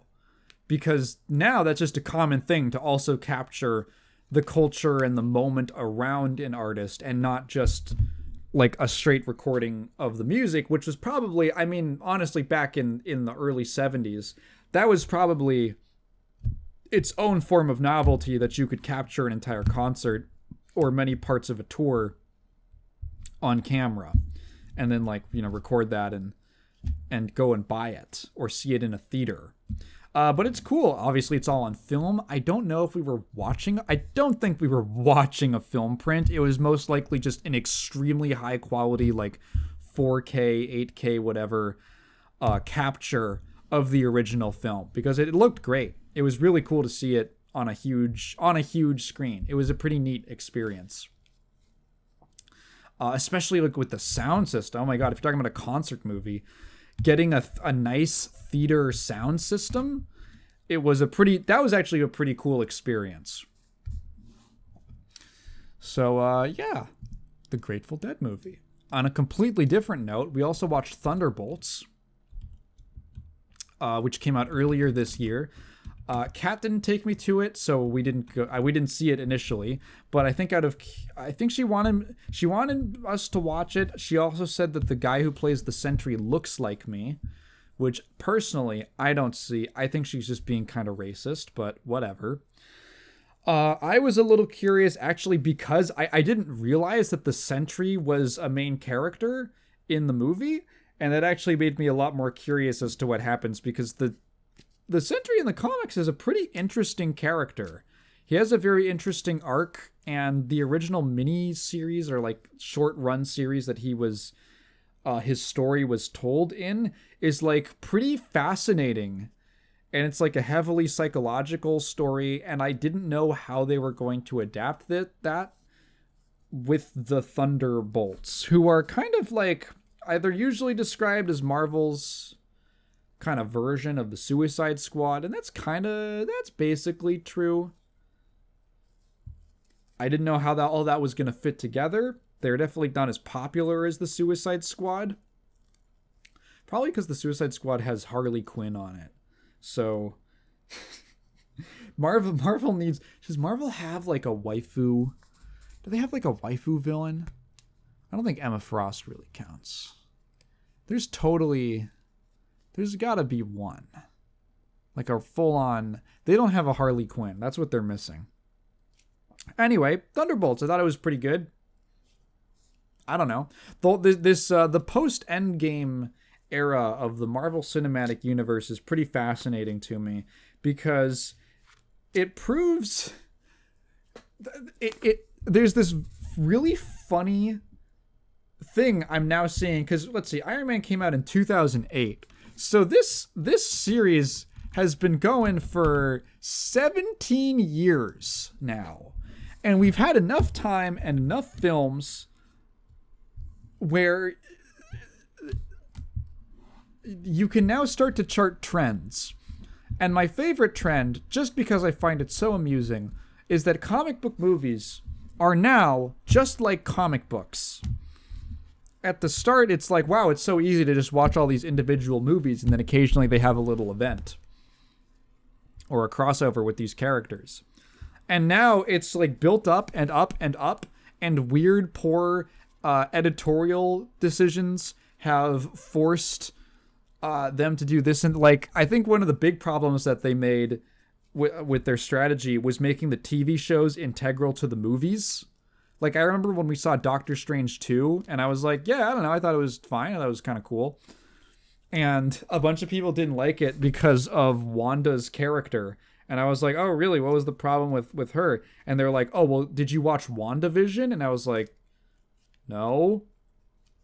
Because apparently, not only does this move, I kind of sort of basically got the gist of what was going on in WandaVision from Doctor Strange 2, but apparently I was largely misled because that movie was made at the same time as WandaVision, like it was being developed, so they had to commit to a script before WandaVision was done, or they knew what was going to happen in the show. So her characterization in that movie is really different from where she ends up at the end of the show, and I was like, oh, this is so awesome. This is just like comic books. This is just like comic book movies. I was just thinking about how I don't believe for a second that James Gunn really wanted Gamora to have this whole arc that happened off screen in the Avengers movies where she died and then got resurrected. Well, not even resurrected. She came back as a version of herself from the past who had never met any of the other Guardians. Like, I don't think he wanted to write it like that, but he had to put it into Guardians 3 because that's what happened. And I've been watching a lot of... One of the reasons that I played Arkham Knight recently was I was watching a lot of videos by this YouTuber named Salazar Knight. Who... Knight like the Dark Knight, like Batman. Because he makes videos about the history of Batman. And from what I can tell... Well, I think they're very interesting. He seems very well read in Batman, and he's aware of not just the storylines and all that, but also the meta element of the creative teams, the trends in comic books at the time, and different forces that were pushing the books in different directions. Like, well, the editorial staff changed, and so it caused this to happen. It's very... I really enjoy learning about that stuff and how it affects the overall creative process. Like, apparently the reason...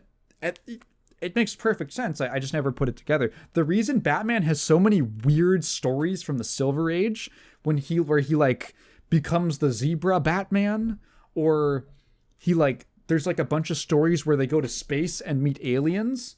And the reason for that is because the Comics Code Authority did not... They clamped down really hard on stories about crime and murder and stuff. And Batman basically began as an offshoot, as a development of pulp noir fiction. Textual stories, is that what I want to call? Like, yeah, text-only stories. And comic books, which are text and pictures. So that was a big problem. So they basically were like, well, the premise of the character and the stories that we tell with him are not allowed under this new self-regulating authority. So I guess let's just make him like Superman because that's what's working. So let's send him to space. So he makes these videos on the different eras of Batman.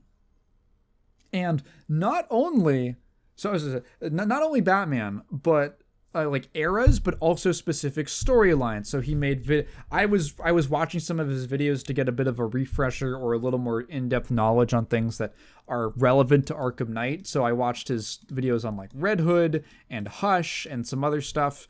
And in literally, like, there are 3 times where he's talking about stuff and he's like, and then at the end of the story, it all gets fucked up because DC forced the writer to work in a big crossover event. Like, I had no idea that the end of the Red Hood, of the Under the Red Hood story gets completely derailed because of some stupid like identity crisis.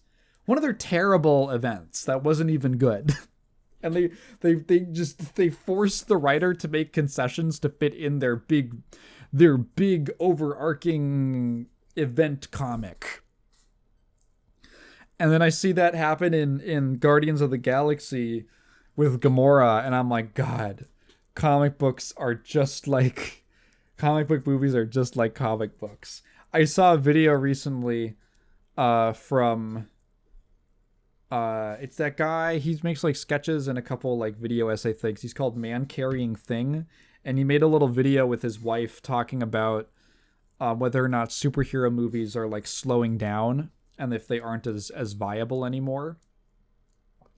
And one of the things he says is, I think that the continuity is too complicated, and I don't think he's really a comics reader, so this is really funny that he said this. He said, I think the continuity is too complicated. They just need to jump to a new universe. And I was like, Ultimate Universe! Yeah, we're gonna speed run. The MCU is gonna speed run exactly what happened to the Marvel comics. That's so funny. Oh, I love it. Life is a divine comedy. Anyway, Thunderbolts. So, Marvel's been in this weird state, and I think that it's weird because they don't really have an Avengers thing to tie everything together. And it's felt a little rudderless, and like it wasn't really building to anything, and there's not a lot to get people excited. This was doubly hurt by the fact that the one thing they were building towards went to jail for putting his girlfriend in the hospital. That's a bit of an oopsie. A bit of bad luck on their part. Honestly, it's crazy that with how many actors are involved in the MCU, that this is the first one. This is actually the first time that this has happened. They are really like, they must have the mandate of heaven to have not had some sort of crazy fallout from something. They had to drop the original actor who played Rhodey in the first Iron Man movie because he was like a weird, insane guy who believed that he could prove that 2 + 2 = 1 or something, or that 1 + 1 = 3. Go look that up. I don't even want to get into that. So this movie Thunderbolts came out, and the part that like I think that was kind of cute with it was that it was a stealth introduction to a new Avengers team, which I find kind of fun. I think that's kind of a fun idea, to do a new Avengers team. It's almost very representative of this era that they're in right now, because it's a bunch of like misfits that can't work together, and they're all like disjointed, and a lot of them don't like each other, and they're just kind of together because they sort of are able to cooperate. And I think that's kind of funny, because that's sort of how the movies feel at the moment. It's just a bunch of random shit in like this awkward in-between period. So Thunderbolts is like basically taking a bunch of characters who were established in other things, like that Black Widow movie that no one saw. There was that Falcon and the Winter Soldier show that I didn't see, but I like know the basic gists of the characters, so I can be like, sure, whatever. Essentially, Black Widow's sister, what's her name? What the fuck is her name? I have to look up her name. Yelena, that's her name. Yelena. Yelena, she's like the main character. She's like an assassin working for Elaine from Seinfeld. Florence Pugh. And she is being sent on like one last mission before she's like switching jobs. And then it turns out that all of the people who have been sent on this, multiple people have been sent on the same mission because they're actually all there to kill each other, which is kind of a fun idea. That essentially Elaine from Seinfeld is tying up all the loose ends because she's been doing a bunch of shady stuff, and she cannot be public facing about it. So she's basically just going to have all these people kill each other, and whoever doesn't get killed by the other ones are just going to get like incinerated, and the whole place is going to get wiped.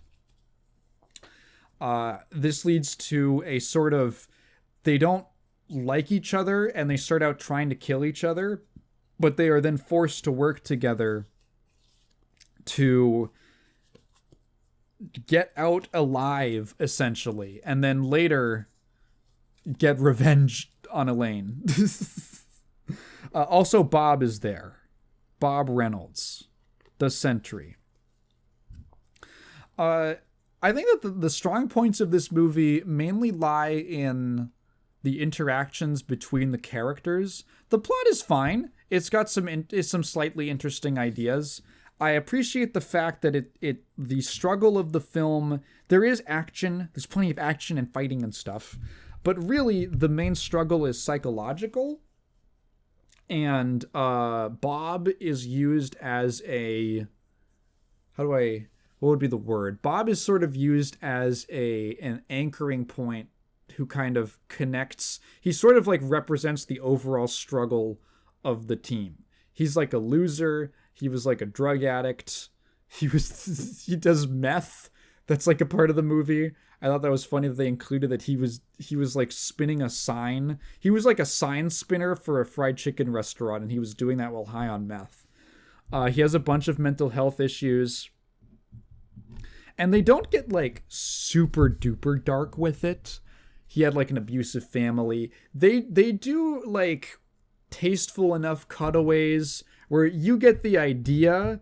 You can imagine enough. They show you enough, and then you can kind of imagine the rest. That he's had a pretty difficult life and has a very low sense of self-esteem. And Elaine from Seinfeld has taken this guy and basically experimented on him in a test that was like kind of, they were expecting it to kill him, and he was just supposed to be a random guinea pig, but it ended up working, and working like way too well.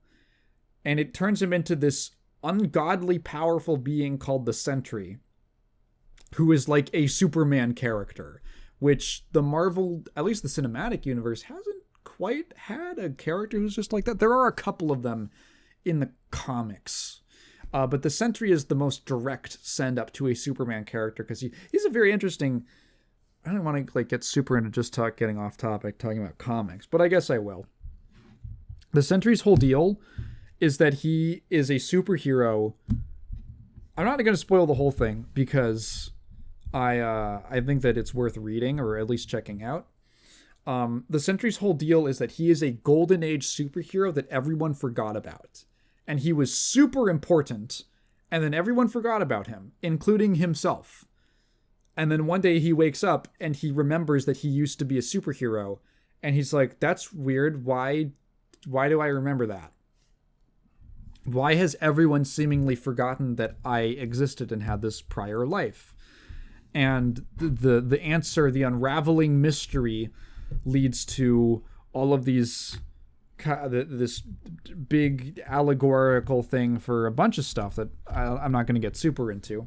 In the original, I will say it's a little bit more of a metaphor for addiction. That was the original intent, was to create a character with some kind of external representation of an addiction. And that was communicated via being, the idea is that he was kind of addicted to being a superhero. He was addicted to having the power and helping people, and that was his high. But with it came this dark kind of force. I guess I'm just gonna spoil it. Screw it. This dark force called the Void, which is that's the come down. That's sort of the representation of the dark side of the addiction. And so anytime he is the Sentry, he also creates the Void, and it's his shadow. And as strong as his addiction gets, as high as he allows himself to get, it creates an equally strong negative opposing force that could like destroy the world. So he has to balance being a superhero with not being a superhero. Later on, they made a really lame retcon where they said that actually the Void isn't like a thing that's tied to you. It's actually a separate entity. So you can just be the Sentry wherever you want. And that's like really lame and defeats the purpose of the character. And it's just to make it writing him into stories easier. And then I don't even think any writers used him that much afterwards. Luckily, they don't do that in this movie. Essentially, it's like this whole group of misfits who all have their own fucked up pasts and things that they haven't gotten over. Yelena has a bunch of trauma from being raised as like a child assassin. US Agent is like a shitty dad. He's just an asshole. I kind of love that. He's just like a shitty cop. That's his whole vibe. He's just like a shitty, racist asshole cop. It's really funny to have that just be a character. They all have these hang-ups. Red Guardian is like washed up and past his prime. He was supposed to be like the Soviet Captain America, but it never quite worked out. Everyone's got these things. And Bob's whole deal is that he's kind of tied into memory. He kind of forces people to relive their memories. And a lot of them are they're running from their pasts, they're trying to escape things, they're ignoring things, and that's something that Bob is doing as well. And the conflict becomes that's what creates the Void, and that the conflict then becomes, how do you kind of overcome having this dark past that kind of haunts you. And I thought that was kind of neat. I like that the end of the movie is just, it's not like a fight. It's just a character moment. It's just characters coming together and doing a representative action for another character. And then in the post-credits scene, you find out that they're now the new Avengers. They're being pushed as now that all the other Avengers are kind of like out doing their own thing and disorganized. If all the like inheritors of the Avengers legacy, they're like, now we have these guys. We have these assholes. And Bob is just sitting around because he's like, I can't really be the Sentry because it like creates the Void and shit like that. It's kind of like bad. So he just kind of sits around. That's kind of neat. And then they have a tease for the Fantastic Four. Doomsday. Sure. I suppose I am mildly more interested in Doomsday now. Definitely, I wouldn't say it's probably not like a high point of the Marvel universe, but within the little subgenre that these movies exist in, this one's all right. This one's fine. It's very dark. The color correction is like dismal. It is such a dark film. There's some cool action sequences. I actually really enjoy the opening sequence, which is Yelena fighting a bunch of guys in a hallway. And that's actually a pretty cool sequence with the shadows that they do, where like the light is slowly creeping into the hallway as she's fighting these guys. And it's like these slowly revealing silhouettes, and it's an overhead shot. That was pretty cool. There's that ghost girl who can phase through objects and stuff. She's fine. She's there.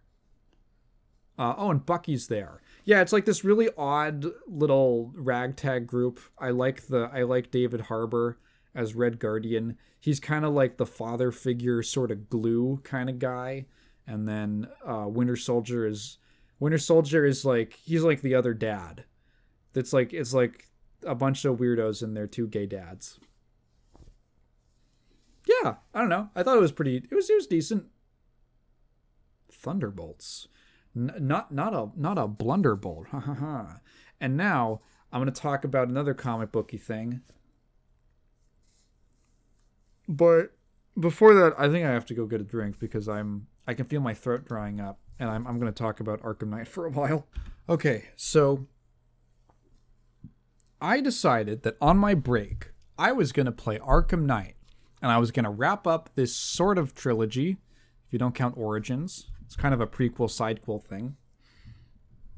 I'm going to play Arkham Knight, and I'm going to get the Arkham games done. Because I've always heard that Arkham Knight I remember it being... the conversation around it always struck me as being the weakest of the trilogy. That's just what I heard. The progression of the Rocksteady Arkham games is really odd because it's so specific that I feel like there has to be a name for it. That I call it like the Rocksteady effect, where every game after City that they did was like, this game sucks, and then the next one would come out and be like, maybe that last one wasn't so bad, and then the next game would come out and be like, maybe that last one wasn't so bad. That carried all the way into like that horrible Suicide Squad game. And so Arkham Knight, as being the finale to this series, this proper series, Gotham Knights is sort of a sequel, I guess. It always struck me just from conversation as being the worst one in the series. And the first half of the game, I was like, what? People are fucking crazy. How can you say that about this game? And then the second half, and especially by the end, I was like, yeah, I kind of get it. Not entirely. So I would describe Arkham Knight as slightly less than the sum of immaculate parts. Originally, the phrase in my mind was less than the sum of its parts, but that's a little too extreme. That's a little much. It's a little too harsh for what this game actually is. And it's not descriptive enough of the good parts of it, which there are many of. In fact, the reason I thought people were crazy was because so many of this stuff, so many parts of this game are amazing. So first of all, it's Arkham gameplay. Similar navigation, movement mechanics, combat, Riddler trophies, all that stuff. If you are a fan of that kind of a structure, which I am, I really like these games. This will work for you. And this game has the most content of any of them. It is the biggest game by far. There is so much to do. There are so many side stories. There are so many collectibles. The map is massive. There's so many unlocks. There's so much stuff to fucking do in this game. It is crazy. It is overwhelming. And at first I was like, damn, it really doesn't feel like there's a lot in this game. And that's because they pace it out. Because if they actually threw everything at you at a faster pace, it would be completely overwhelming. By the end, you have more than enough on your plate that you can get done. It is a huge game. So when I say slightly less than the sum of immaculate parts, what I mean, I think that the best single thing that I can focus on to make my point is the marquee edition of Arkham Knight, which is the Batmobile. So the Batmobile is a solution to a problem. This is the largest map that they've ever done. Arkham City was a very good feeling map. Like, it was a good size. It felt big, but you could get around it. It was kind of structured in a horseshoe shape. So you were never forced to just go in like exactly a straight line, which made traversing it feel like there was a lot more variation if you had to go from one end to the other. It was a really good map. Arkham Origins doubled the size of it and just connected them by a bridge. And Arkham Knight, again, adds another, like, equally large section. And you are now playing on the 3 islands of Central Gotham. So it's the biggest map ever. And despite the fact that navigation and your movement mechanics have also been upgraded, and you have these now super grapple boosts, which feel amazing. I love them. It feels so good. It feels so good. It feels so good to play, to control Batman in this game. But I guess they decided that you just needed something that could be a little faster. So they added the Batmobile as a kind of natural, like, okay, this kind of fixes how large and difficult, like how much area you really need to traverse on the map. And the Batmobile is really incredible.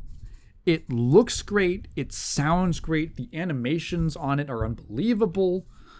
It has, gameplay-wise, it has 2 different modes because they definitely anticipated it being a little awkward to drive around all the time. So it's got the regular car mode, which has its own set of mechanics and like a boost and a drift. But then you've got a combat mode that has basically like an omnidirectional movement. There's like, it's like on, I was going to say on wheels, but it's like omnidirectional. I guess that's the only term for it. It has like multiple weapons on it, and you can get upgrades for the weapons. It also has its own set of mechanics. The Batmobile has 2 different skill trees in the upgrades menu. It has 2 different skill trees. There's a ton of mechanics associated with it. You can call it at any time. You can do like special takedowns with the Batmobile if you're nearby an enemy while you're on foot.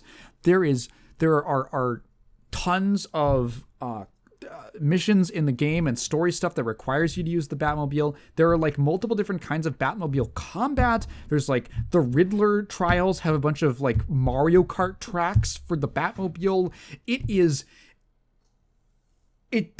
Nothing about it feels half-assed.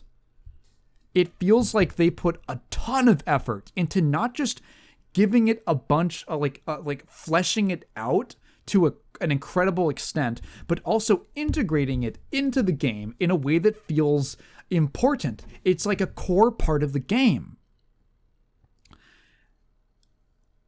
And I just don't want to drive it. The problem is, I just don't want to drive the Batmobile. I'm sorry. I find that the game is best enjoyed when you only use the Batmobile when you need to, and sometimes just to get from point A to point B. That is when the game is most enjoyable. They fleshed out Batman's movement options and your ways of getting around the city in such a way that it feels, again, it feels better than ever to be Batman and zip around Gotham City. It feels great. I absolutely love hitting that like level 5 grapnel boost and bouncing off of a ledge and flying into the air. The sense of speed is incredible when you do the dive bomb and then pull back up to gain more speed and elevation and stuff, landing on things and then jumping right off and like double grappling across things from like one point to the other and then landing on a wall and then kicking off the wall into a glide. It feels incredible to move around Gotham City. And then the game is like, all right, now drive on a car. Driving a car on the ground, on the street. And it's just not as fun. It is just not as good. Right? Like, it's not a great idea, but it's executed amazingly, which is how I feel about a lot of things in this game. A couple things in this game. Honestly, a lot of things are great. Like, the combat is as good as ever. It has more mechanics and stuff. I love that they start you out with most of the gadgets, and you don't really have to worry about unlocking them. I love that you get so many abilities right off the bat. They don't even bother explaining things to you. Like, there is very little tutorializing in this game, which I appreciate. It did take me a minute to get back to grips with the whole combat system, but I appreciate that it just threw me in to the gameplay and just said, okay, this is the baseline. You're not going to have to go through like half the game before we start introducing enemies with more complex patterns and mechanics that you need to deal with, like the shields or the stun batons or the different types of armor or the different sizes with like the big brute guys. Like, we're going to throw that at you very quickly. All of that stuff is super cool. It feels great to play. It's probably the best playing game in the series, to be quite honest. And that experience is great, and it really ties it together that the game on a base level is just fun to play when it's not forcing you to do too much car stuff, which sometimes it does, especially near the end, which is where the game in general kind of starts to struggle. So combat, great. Exploration, great when you're not in the Batmobile. I guess on the combat, I should mention the car combat, which is fine. It's okay. It's like a decent distraction. I don't like it when they use it as the main attraction for certain parts of the game and very key story moments. I'm just going to be spoiling this whole game, so like click off if you really care that much. When they make it a big deal, I feel like at certain points they really overestimate how good the car combat and the Batmobile are. And there were several points near the end where I said, dude, the car is not that good. It's just not worth it. I am sick of this fucking car. Alright, so let's talk about the story. The gameplay, for the most part, is genuinely, like, immaculate. It is so good. The people at Rocksteady are absolutely, like, they are top of their game. The team that made the Arkham games is, like, it's crazy how good these games are. In retrospect, and looking at the broader landscape of open world games, they fucking nailed that. They're, like, some of the best in their field. There are so many little, like, animations and stuff. They have animations and transitions for absolutely everything. There's a transition, I think the one that struck me, and maybe it's not even that weird, but what really struck me was there's like the Riddler informants. I was going to talk about the story, but there's like the Riddler informants that mark the riddle locations on your map, but you need to interrogate them, right? And there is an animation to go from doing a counterattack on a Riddler informant to interrogating them. It's and I was like, wow, they really planned for that. Everything feels like they thought of everything. The game visually never looks bad in any way. And just talk about the visuals, oh my god. So the animation's incredible. Like, how many transitional animations and very specific contextual animations there are. There are things that I can't even imagine you would have seen more than once. Like, I don't even remember what it was, but the other day while playing it, you know, I had like basically finished the main story and I was doing like completion things. And I saw an interaction that I had just never seen in the main game. There is so much shit. Like, you could play this game probably multiple times and still find new little mechanics and details that you wouldn't have figured out. On the graphical end, the game looks absolutely stunning. I think that if it's not just like, oh, well, for the time it's good, like 2015. This game Arkham Knight could come out today and you would say, damn, this game looks good. It looks good today. It holds up incredibly well.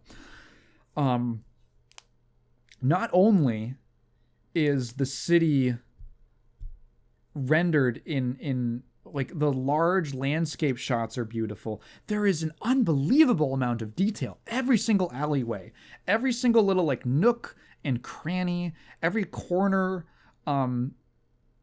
everything has so much thought put in. You'll just drop onto a random rooftop and walk underneath like an awning, and there'll be like a little Halloween display set up. That's like, oh, the people here were having a Halloween party before the city got evacuated. There's just like little details about that, and nothing about it ever feels copy-paste. That's what's incredible. the city, for how large the city is, it never feels like they just took a section of buildings and just duplicated them over here. It always feels unique. It is the game has this constant rain effect. It's almost always raining in game. And the wetness and reflection effects look great. Batman's costume looks super cool with the reflection of the water on it. It really emphasizes the material of the leather and the Kevlar and everything else that goes into it. It looks heavy, but kind of sleek in a way. It's a great looking Batsuit, I think. It really, I sometimes take a little bit of onus. Like I'm not super down with the tech wear looking things. Like, not all of the Marvel Rivals designs are super my style. I like a lot of them, but yeah, like the heavy emphasis on like the tech lines and the glowing stuff, it's not always my thing. I think that this version of the outfit looks, the Batsuit draws a really nice line between something that looks a little bit like tactical like that, but still very, not too much for me, and it still has a sort of fantasy element. To me, I like a lot of the charm of the idea that the characters are just kind of wearing vague fabrics, if that makes sense. They're wearing these kind of vague fabrics that are just, I don't know, it kind of enhances the fantasy of it for me. That it's not so specific that you could be like, that's polyester. That's what the Batsuit feels like to me in this game. While still having a very grounded, gritty look to it. The lighting effects are amazing. The whole game obviously takes place at night, so there's tons of like specific baked-in lighting. The particle effects are great looking, and they enhance all of these big moments, like landing after a big glide. Just wow. The whole game visually is like a big wow.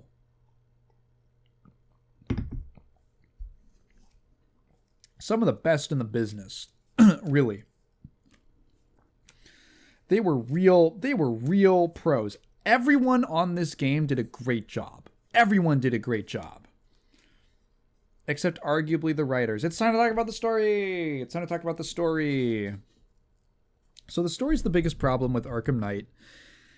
And that I wasn't really expecting it to be, because the previous Arkham games were kind of silly, a little stupid even. Like, Arkham City is a very silly premise. But generally, they were just kind of excuses to do cool Batman stuff and kind of maybe push the character into a hectic, high-pressure situation. So when Arkham Asylum was coming out, I fully believe that game was not meant to be part of a series. Like, maybe they had ideas for a sequel, but I don't think that they meant to make an Arkham-verse, as people call it. Arkham Asylum, to me, feels much more like they were trying to adapt the comics. So there's some blend of like the comics and the animated series and stuff like that, existing Batman mythos. And then starting with City, that was when they really pivoted into doing their own thing and saying, we have our own variation of the Batman lore. It's worth noting that the original writer for the Arkham games, Asylum and City, was Paul Dini. Arkham Origins, which was made by WB Montreal, and Arkham Knight were not written by Paul Dini. That was, I believe, the director of the game. I can't remember his name. It's like something Hessoff, something like that. So, I wouldn't call like the Arkham City storyline like a masterpiece or anything, but it stuck together well enough that all of the individual moments and the cool stuff that you get to do are enjoyable and they pay off and they build up to something. Arkham Knight feels like a last minute pivot for the series, which is probably, it feels like that probably because it's literally a different writer. But it also just, it's very ambitious in its story. And I think it bites off more than it can chew, and it sort of chokes on it. There are many interesting plot threads and things that I think would be cool stories to tell, and it's drawing from several interesting stories from the Batman history, but they never really coalesce into like a final product. So, to get into it, Arkham Knight is mainly taking from, I would say, 2 sort of 3 Batman stories, which is a lot more than the previous ones. Arkham City, so Arkham Asylum I think was probably just original. Arkham City, in retrospect, now that I know a little bit more about some of the Batman, maybe some of the slightly lesser known Batman stories, Arkham City to me is very much a take on a storyline called No Man's Land, which is just, it's like Gotham is evacuated and all the criminals move in. And it's like Crime City. It's Gotham Crime City. And that feels like what Arkham City is sort of inspired by. Origins is clearly taking most of its inspiration from Year One, and arguably like what was it, Chronicles of the Dark Knight, something like that. A little bit of that, but it's definitely like a Year One, Year Two Batman story. Arkham Knight is taking from 3 different stories, sort of. The biggest one being Under the Red Hood, and the other one being The Killing Joke, 2 of the most famous Batman stories. And also, because you're doing Under the Red Hood, sort of necessarily Death in the Family. I'm going to spoil some multiple decade-old Batman storylines, if you don't mind. So, back in the 80s? I think it was 80s. Yeah. The Batman... So Robin is a really interesting character. And all the different boys who have been Robin. So the first the first Robin was Dick Grayson. He eventually left to go to college and led the Teen Titans, and then evolved out of the Robin persona and kind of took up a mantle of his own. He kind of wanted to step out of Batman's shadows, and he became Nightwing to be like his own hero. That's Dick Grayson, the original Robin, is Nightwing. The second Robin was Jason Todd, who was kind of like a street urchin kind of punk that Batman took in and then raised to be like his son and like a crime fighting partner. And Jason was always he's like the more aggressive, less, arguably less heroic. He kind of fought with Batman on that. He was a little more like pragmatic and maybe a little more violent and rough around the edges. And Jason Todd got fucking killed to death by the Joker with a crowbar in a storyline called Death in the Family. Later on, Batman would then take up a new ward in Tim Drake, the third Robin, who was like a boy genius detective who discerned Batman's identity and became the new Robin. So by the time of the Arkham, at least City, at the time of Arkham City, they're on Tim Drake. They're on Tim Drake Robin. And I believe they call him Tim by name. So they're kind of locked into that being, this is the third Robin. Jason Todd is already dead. Years later, they do a storyline called Hush, where there's this mysterious guy in bandages who's like this new villain in Gotham. A bunch of stuff happens. It's a little messy. And eventually, in the end, it's revealed that Hush is Jason Todd back from the dead. Holy shit. And then it turns out that was just Clayface in disguise as Jason Todd. Oh, okay. So it wasn't him. But wow, what a crazy reveal. But they couldn't commit to it. I don't know if that was editorial or whatever. They couldn't commit to that actually being Jason Todd, even though it probably would have been the most interesting reveal for the story. Because Jason Todd's grave is empty.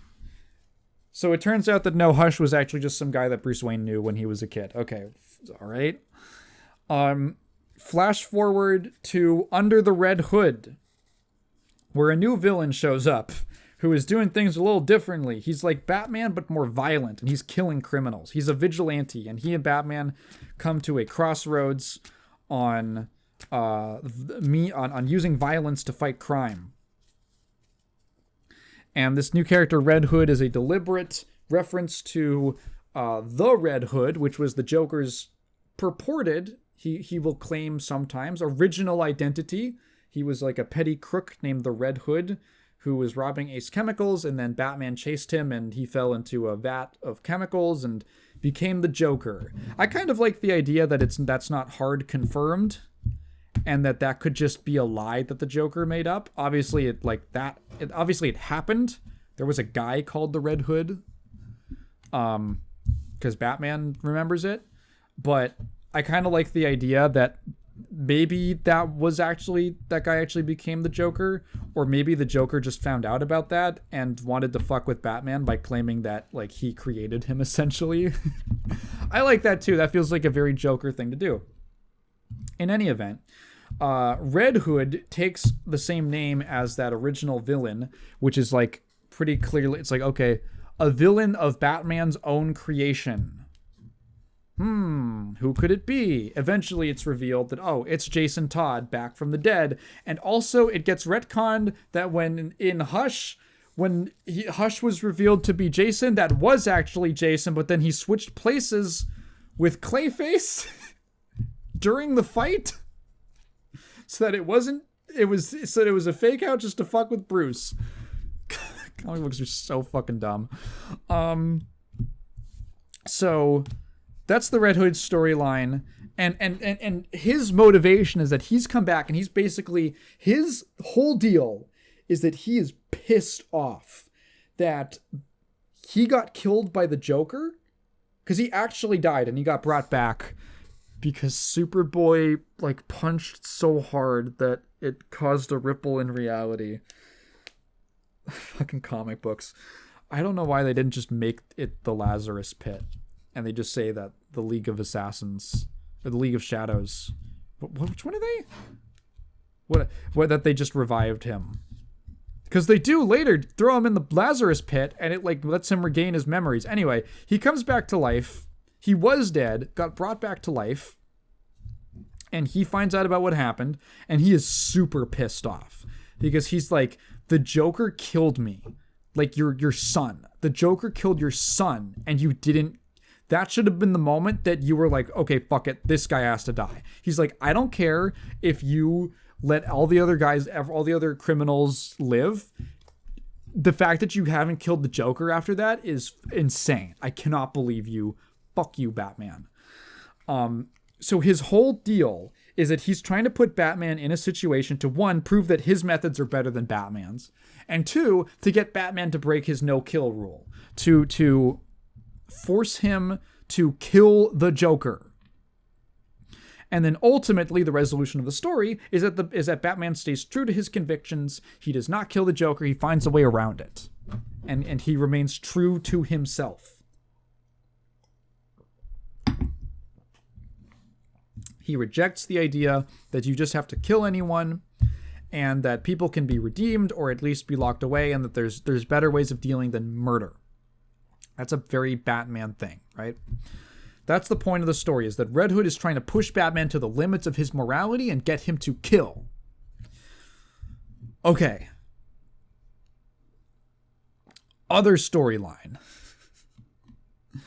The Killing Joke. The Killing Joke is a very similar story, which is about the Joker trying to prove that anyone could be just like him if they have one bad day. Which was actually a key inspiration for Heath Ledger's Joker in The Dark Knight. that he's basically trying to push people to, society out and stuff like that. So the Joker has basically chosen Commissioner Gordon as his target, and he's trying to make him lose his fucking mind by giving him the worst day ever, which involves shooting his daughter, Barbara Gordon, who was secretly Batgirl, unbeknownst to either of them, Gordon or the Joker. It was just like random chance. This is why Barbara Gordon is paralyzed from the waist down, and she then becomes Oracle, who is like Batman's tech support. Do you think she ever has to help him like reply to an email or something? There's probably been a gag comic like that. Anyway, and the point is that the Joker is trying to break Commissioner Gordon, and then at the end of the day, after being through all of this torture and all of this psychological abuse, Commissioner Gordon remains true to himself and does not break, and much like Batman, he remains strong in his convictions. So, okay, you know what? This kind of makes sense. These are two stories, which, involve a couple different characters and some different things. But there are common aspects. Villains trying to push Batman to the limits of his morality. Or a character to the limits of their morality. Through very violent means. Now, the Joker is already dead. He died at the end of Arkham City. Which is still like a stressor on Batman. And I like the first half of Arkham Knight. I really do think that it's pretty strong. The whole premise is that on Halloween night, or a little before Halloween, Scarecrow sends out this warning that he is going to fear gas the entire city, and everyone evacuates, which creates another kind of power struggle, a vacuum within Gotham, as all the criminals move in, and, all that. That's your excuse for why there aren't pedestrians on the sidewalk. It's basically criminals and the police and fire departments and emergency services who have stayed behind. So the city is all set up for Halloween, and no one's there except for every criminal in Gotham. So at the same time, so Scarecrow has this whole plan. That's what Batman starts out trying to foil, and then it turns out that the Scarecrow is working with this new character, quote unquote, the Arkham Knight, who is like Batman. He looks like Batman, but he's like a tactical Batman with like a cyber face helmet and red camo. It's an okay design. It's fine. It's not my least favorite thing in the world.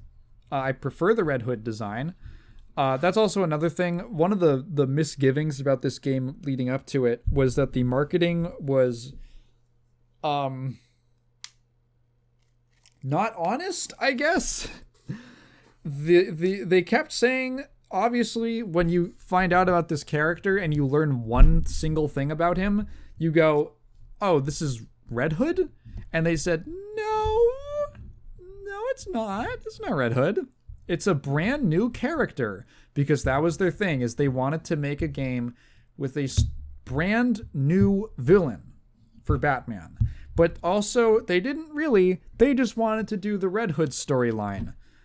The problem being, well, one, Red Hood is not a new character, and two,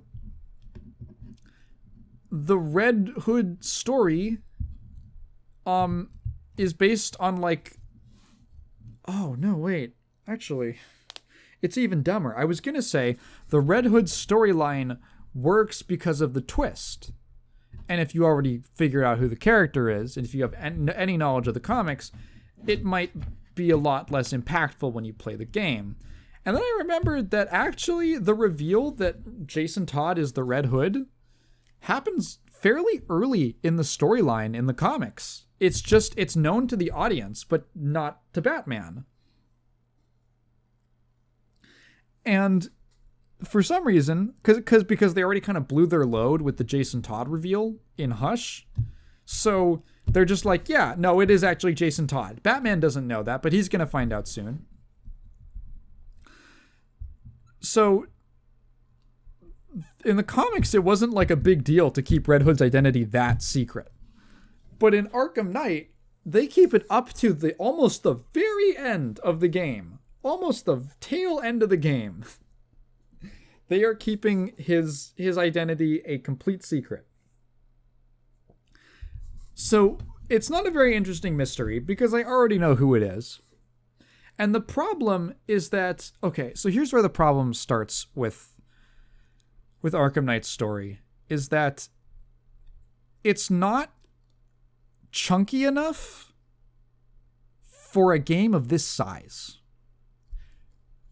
The game is straight up, it's too damn big and too damn long for a story that cannot justify the length. Like, when you create a map that huge, you have to fill it with the story that justifies spanning that much space. And the Red Hood storyline that's presented in this game just doesn't have the gas. So they kind of try to fill it with the Scarecrow gas. That was a total improvisation. They try to fill it with the Scarecrow storyline, but then the Scarecrow stuff doesn't really dovetail very well with the Knight stuff. It is so weird the more that I think about the plot. The more that I think about the plot, I am just kind of left befuddled at why they did and didn't do certain things. So the problem that starts to come up is that the story is extremely repetitive. Every single plot beat, after a certain point, it's like hilarious. You could turn it into a drinking game. Because it feels like every plot line, every plot point is Batman's actions have consequences for the people around him. The Joker hallucination shows up. I didn't even mention that. The Joker hallucination shows up and tells him to feel bad about it. That's like half of the game. Over half of the game. That's like most of the game. Is the same note being hit over and over and over again. Batman brings the people he loves into the line of fire and suffers the consequences. Obviously, a plot point that makes sense for the Red Hood story, but holy shit, I get it. I get it, guys. So Barbara Gordon gets kidnapped. She's already Oracle in this universe, right? Barbara gets kidnapped by Scarecrow, or Arkham Knight, actually, but for Scarecrow's plan. Because she has some info, I think, on Batman? I kind of missed it. I think the Arkham Knight is trying to get some info about Batman, and he's like, Oracle would know, so I'm going to kidnap Oracle, and she's going to lead us to it. So... and also it's a way to break Batman, because there's a fake out thing where the Oracle is put in a chamber and Batman can't get to her, and she gets fear gassed, and she gets so scared of what she is hallucinating Batman to be that she shoots herself in the head. And they kind of, at first I was like, when they reveal that she's actually alive, I was like, oh, it must have been Clayface. And then they were like, no, it was fear gas. I think. Like, it was fear gas that Batman was seeing. That's why he saw that. That was his greatest fear. I don't know why. Why did they think that he would see that instead of her turn into, like, a big monster or something? I don't know. The game doesn't... It's just kind of glossed over. So, Batman believes that Barbara Gordon shot herself and is dead. And this is obviously a big moment. And you'd think that it would be more important, but it is not. Not only does Batman never really act on it in a way that he does something that he wasn't going to do anyway, it is also completely undone when it's revealed that Barbara is actually alive. And it just doesn't really end up meaning much. The end of the game is that the city gets super fear gassed. It's like a big nightmare scenario. And Batman has to come up with this thing to, like, He works with Poison Ivy to purify the toxin. Oh, I totally forgot about the Joker thing. I should probably explain that before I get to all this shit.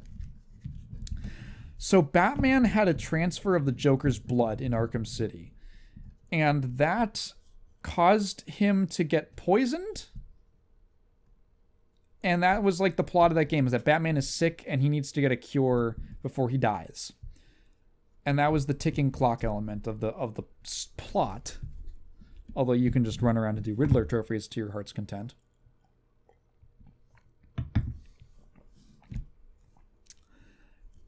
By the end of the game, he got a cure, but I guess it only cured the poison, but there's still like something Joker-y in his blood, which causes him to hallucinate the Joker. So I roll my eyes at the Joker because he is a really overused villain. I get he's the nemesis of Batman. He's one of the best comic book, most iconic, just one of the most iconic villains of all time. I get it. But he is really overused, and I get kind of sick of him being the main big bad in every story. And I actually thought it was kind of cool that in Arkham City he dies at the end.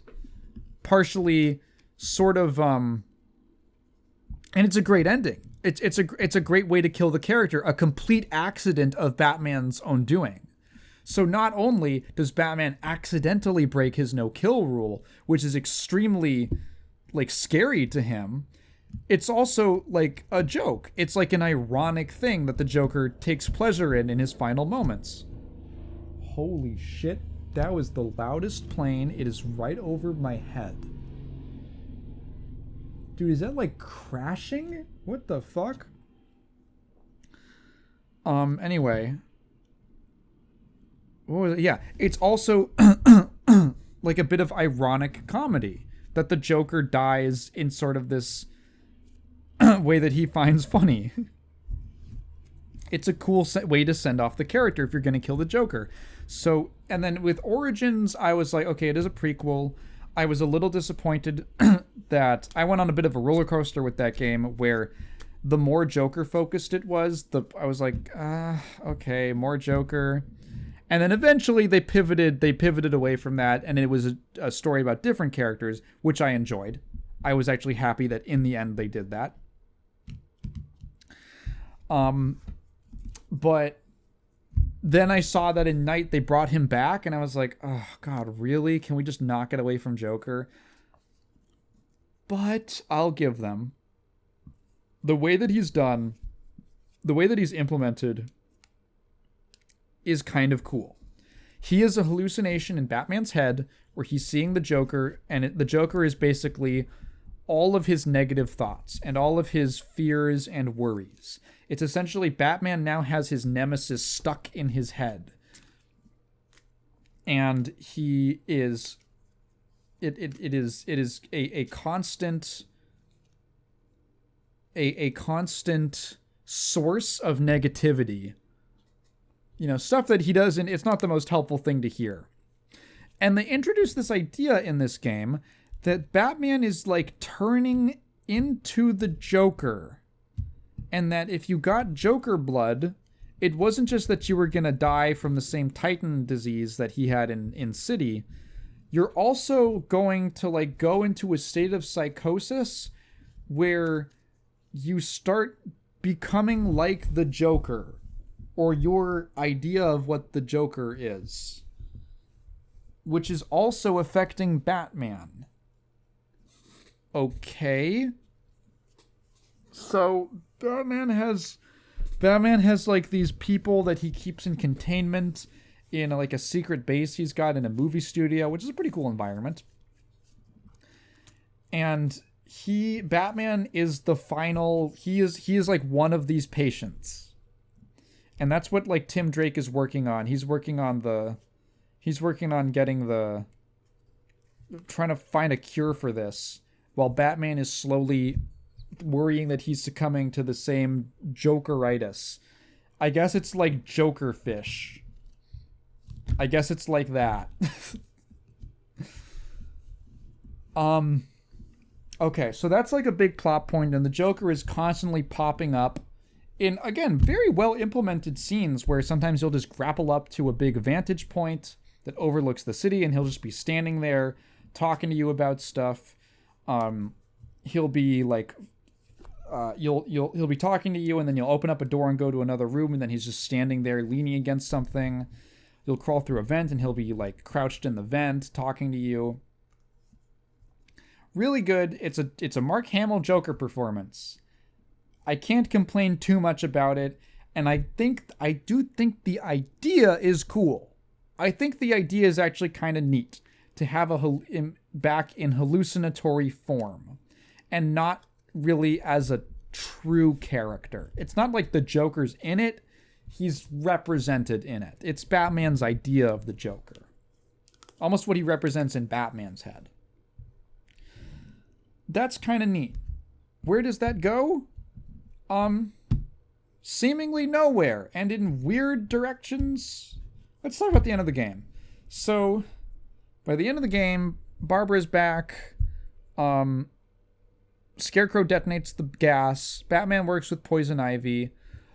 Multiple times. Like, so the fact that Barbara died, that's a constant, like, how could you let that happen? Oh, my Batman, you suck so bad. They just keep repeating that. Batman also has a moment where he gets like too violent. He jokers out. He jonklers it up. And Robin is like, you need to get locked up, dude. You're starting to turn.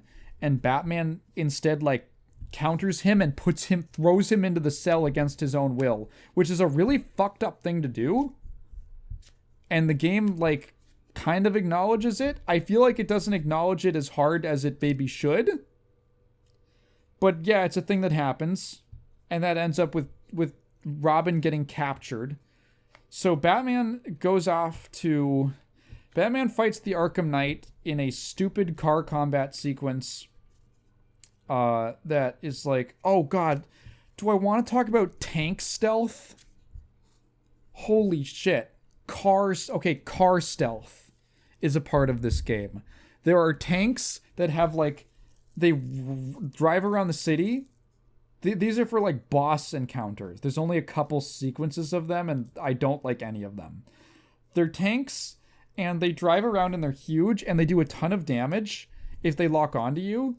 If their vision cone detects you, so you have to fucking car stealth around the streets of Gotham, and they can only be taken out from the back. So you have to navigate around to behind these tanks and then lock onto them and shoot like a tank round that'll instantly blow them up.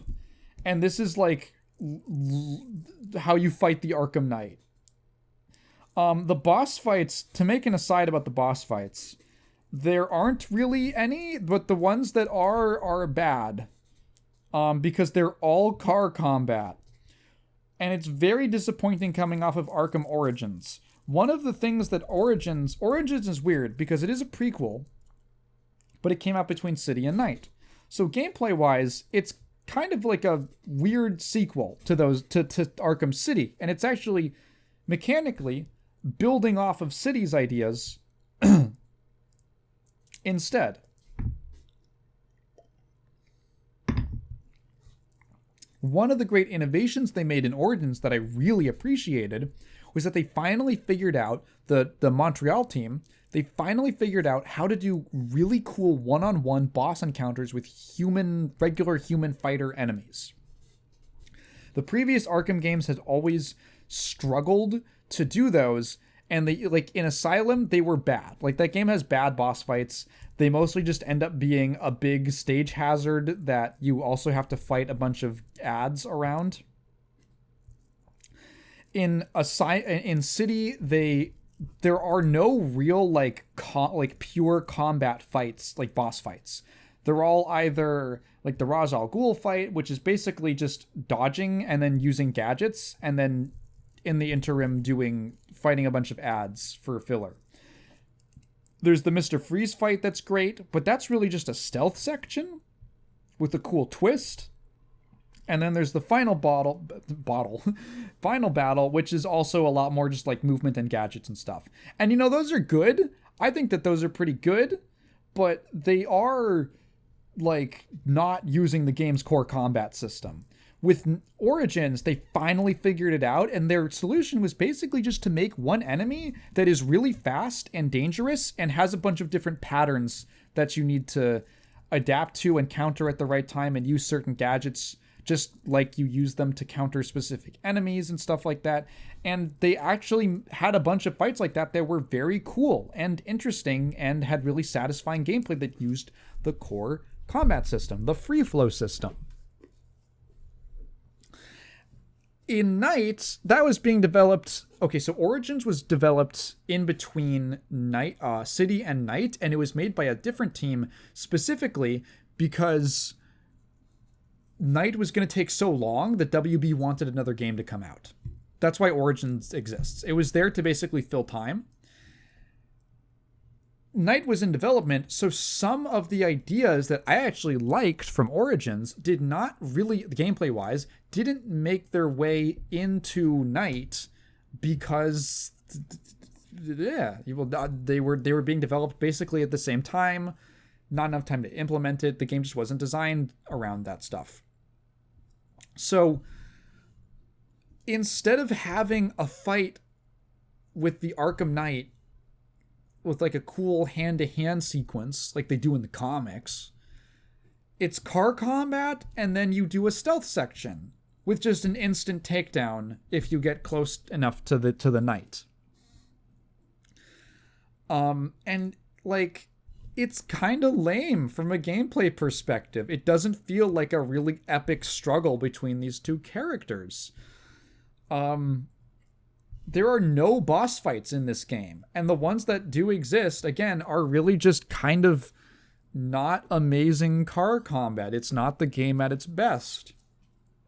So you go fight the Knight, you learn that he's actually Jason Todd, which takes Batman forever to learn. He never figures it out. He keeps insisting that it's someone from Arkham City, and it's not at all. That's the other thing, is that they have to even understand who the Arkham Knight is. Okay, when I say they're kind of doing Death in the Family, what I mean is that they have to basically speed run that storyline in a series of like quick scenes.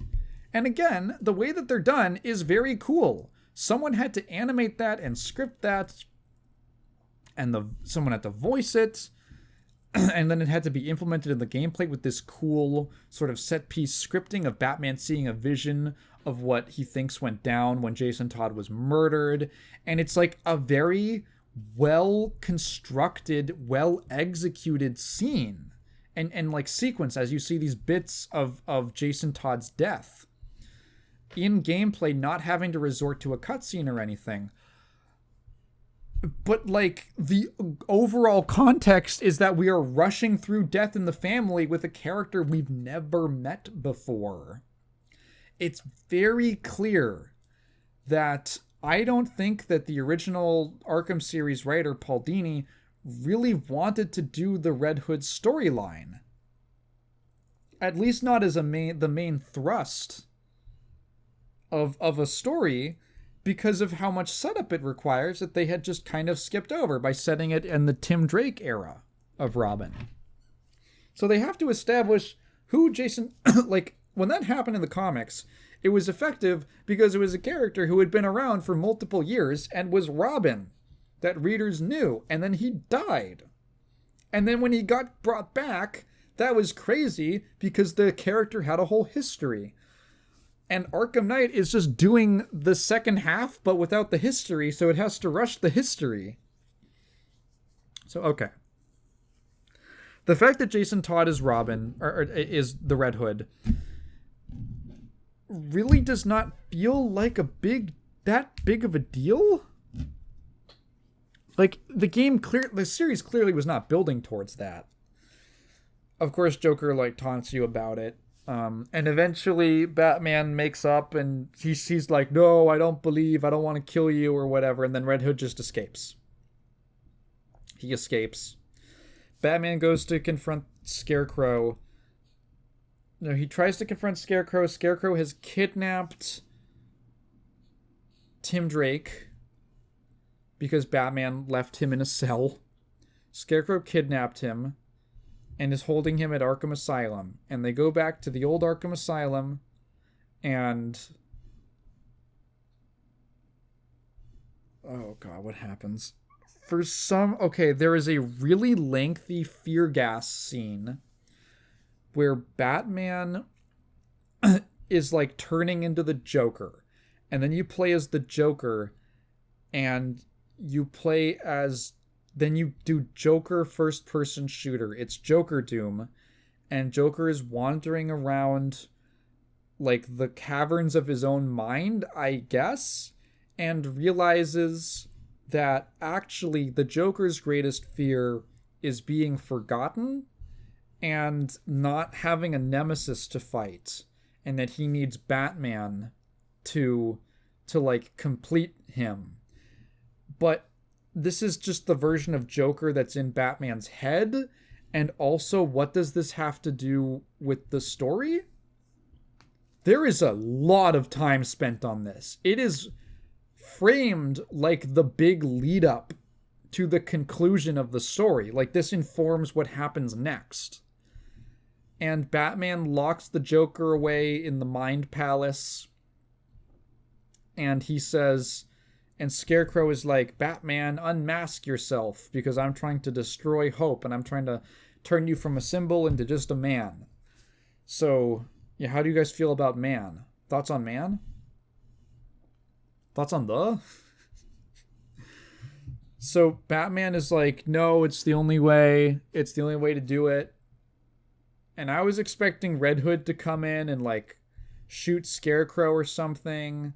But then he just takes his helmet off, and everyone sees that Bruce Wayne is Batman. And then Batman's like, because Batman wakes up from the fear gas because he's like, I'm not afraid to take a stand. Everybody. And he's like, I'm not afraid, Scarecrow. I'm not afraid of anything. And then he, like, I think injects Scarecrow with his own... what the fuck happens at the end of this game? It's like... and then Bruce Wayne goes... everyone's like, oh my god, Bruce Wayne's Batman. And then he goes back to the Batcave and fucking blows it up. And you're like, oh, okay. And I was just sitting there thinking about it, and I was like, what is wrong with this story? It just feels like something's wrong. It feels like in the last stretch, it completely loses focus. And I realized that this is a story that is adapting and taking heavy inspiration from two other Batman stories. But for some reason, never actually gets to the point of those stories. Like, the point of the Red Hood story is that Red Hood wants Batman to kill the Joker. The point of the Killing Joke is that the Joker is trying to break Commissioner Gordon. And you have this story now where Batman is worried that he is becoming like the Joker. And you would think, and he has these moments where he gets more violent and his eyes turn Joker green. And you would think that this is building towards some kind of a moment where Batman is given the choice to do something violent and jokery, and then chooses not to, and that is the resolution of the story. But no, suddenly, for some reason, it becomes about facing your fears and unmasking Bruce Wayne and ending the myth of Batman. And it's so weird because that was just not a thing for the rest of the game. They didn't really introduce, like, there are more members of the Bat family than ever active at the same time. You do a lot of fun stuff with Nightwing. I like Nightwing in this game. Obviously Tim Drake is there, Barbara's there. There's all these Bat family members, but they don't really introduce, like, the idea of Batman maybe getting too old for this shit, or maybe it wearing, like, the long-term effects of it wearing on him, or that he's gonna have to retire, or legacy. Or, weirdly enough, they completely squander Azrael? That was another thing. That's so weird. If this was a story about Batman giving up the mantle and saying it's time to be done, there's an Azrael sub-story in this game. There was a sub-story from Arkham City that was building him up as good that he's going to be important. And then his story in this game is just that, like, he's just like, oh, cool, actually, I don't want to be mind-controlled anymore. Bye. What? He's training his whole sub-story to succeed Batman. That's the whole point. And then he just walks away. And they don't do anything with that. What? It's so weird, right? Like, why wasn't... Okay. Why did this story... I hate to be like the backseat writer. What am I talking about? I love being the backseat writer. Why didn't this game go in the direction where Red Hood was you think Scarecrow is the mastermind and Red Hood is just sort of the militia guy leading the army with a personal vendetta against Batman. Why didn't it go in the direction that, like, actually then by the end, like, after Red Hood escapes, that he wants that he then sets up a situation for Batman to kill the Scarecrow, kind of like the original Red Hood comic, because at that point Scarecrow had, oh my god, and so, okay, here's how I would, like, maybe fix this. Actually kill Barbara. Who cares? It's the end of the trilogy. Kill characters. Kill Barbara, and it is a little like this or that to use the death of a female character to motivate the male character. That is a bit of a thing in comics. It's called fridging. But, like, if we're gonna bring these elements into the story,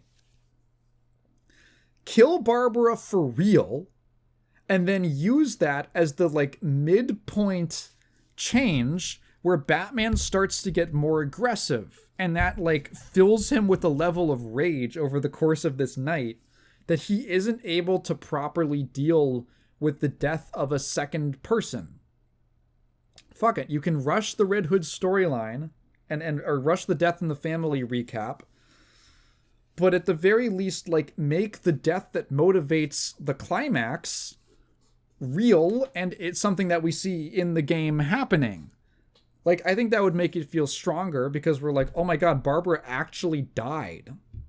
Okay, now I am personally invested because I've known this character for 4 games. And then at the end, Red Hood sets up the same situation where he wants Batman to kill the Scarecrow. And I think that works because, again, the Scarecrow is a fear-based villain that represents what Batman fears becoming. You could probably do a cool fear gas sequence. You could keep in a lot of stuff about Batman, like, literally, like, you playing as the Joker and him having an internal struggle with that and then eventually overcoming it. And maybe that's the catalyst for the end of the story, and Red Hood having a change of heart, and then Scarecrow being defeated anyway.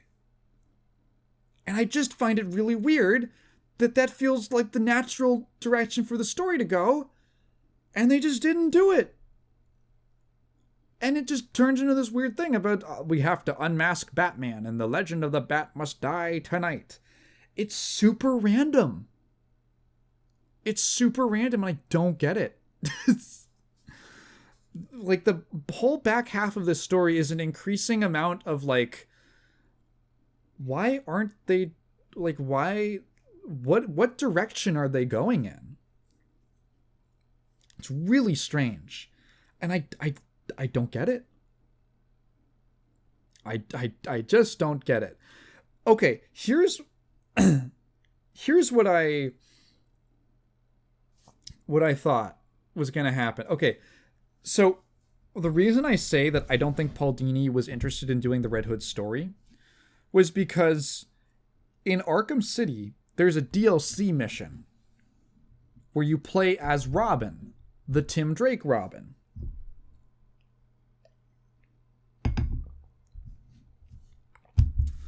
And I think it's Harley Quinn's revenge.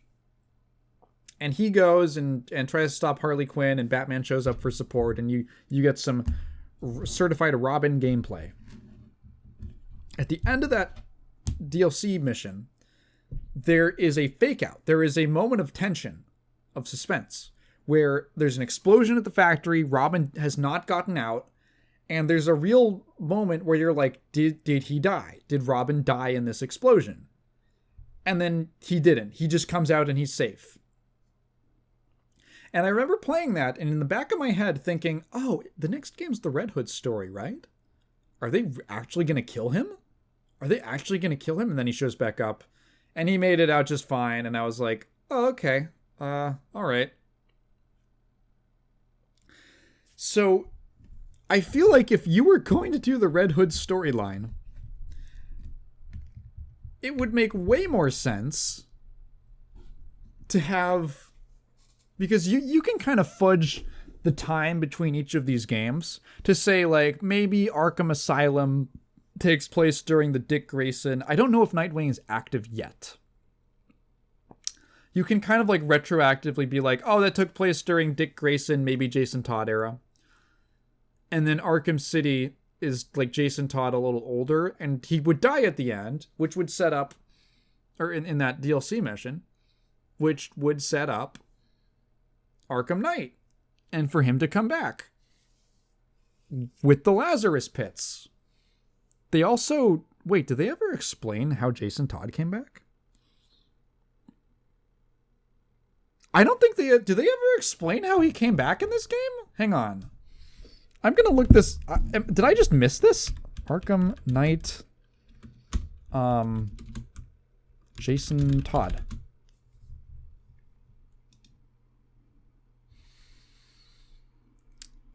Oh. He never actually died. So they have to. This is so weird. Okay. I feel like the obvious thing to do would just be to say that Jason Todd died for real and then was resurrected by the Lazarus Pits. Maybe maybe the League of Assassins has a vendetta against Batman because he killed Ra's al Ghul again in Arkham City, and he was also partially responsible for Talia's death, and maybe whoever takes power in the League is like, fuck Batman, we're gonna resurrect his old partner, and we're gonna instill in him this like need for vengeance or whatever. We're gonna be like, you should get revenge on that guy. Okay, fine. And in the comics, again, Red Hood has a very strong tie to the Lazarus Pits and the League of Assassins and all that, and that is like what informs his motivation to hate Batman.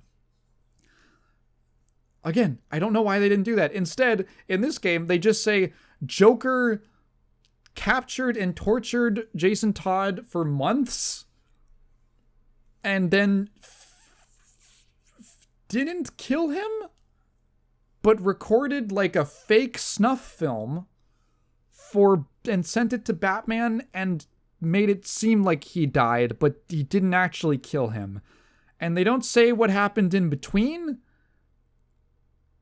They don't say, like, why did Joker not, like...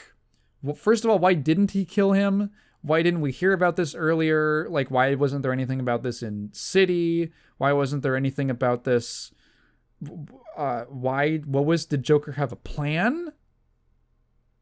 What was the idea?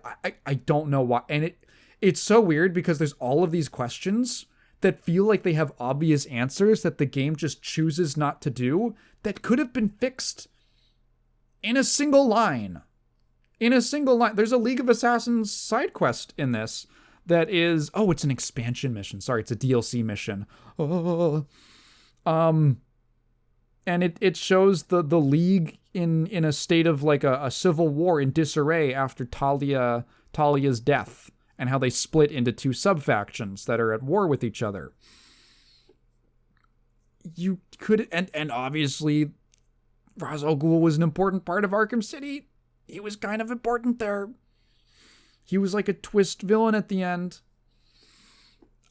Why?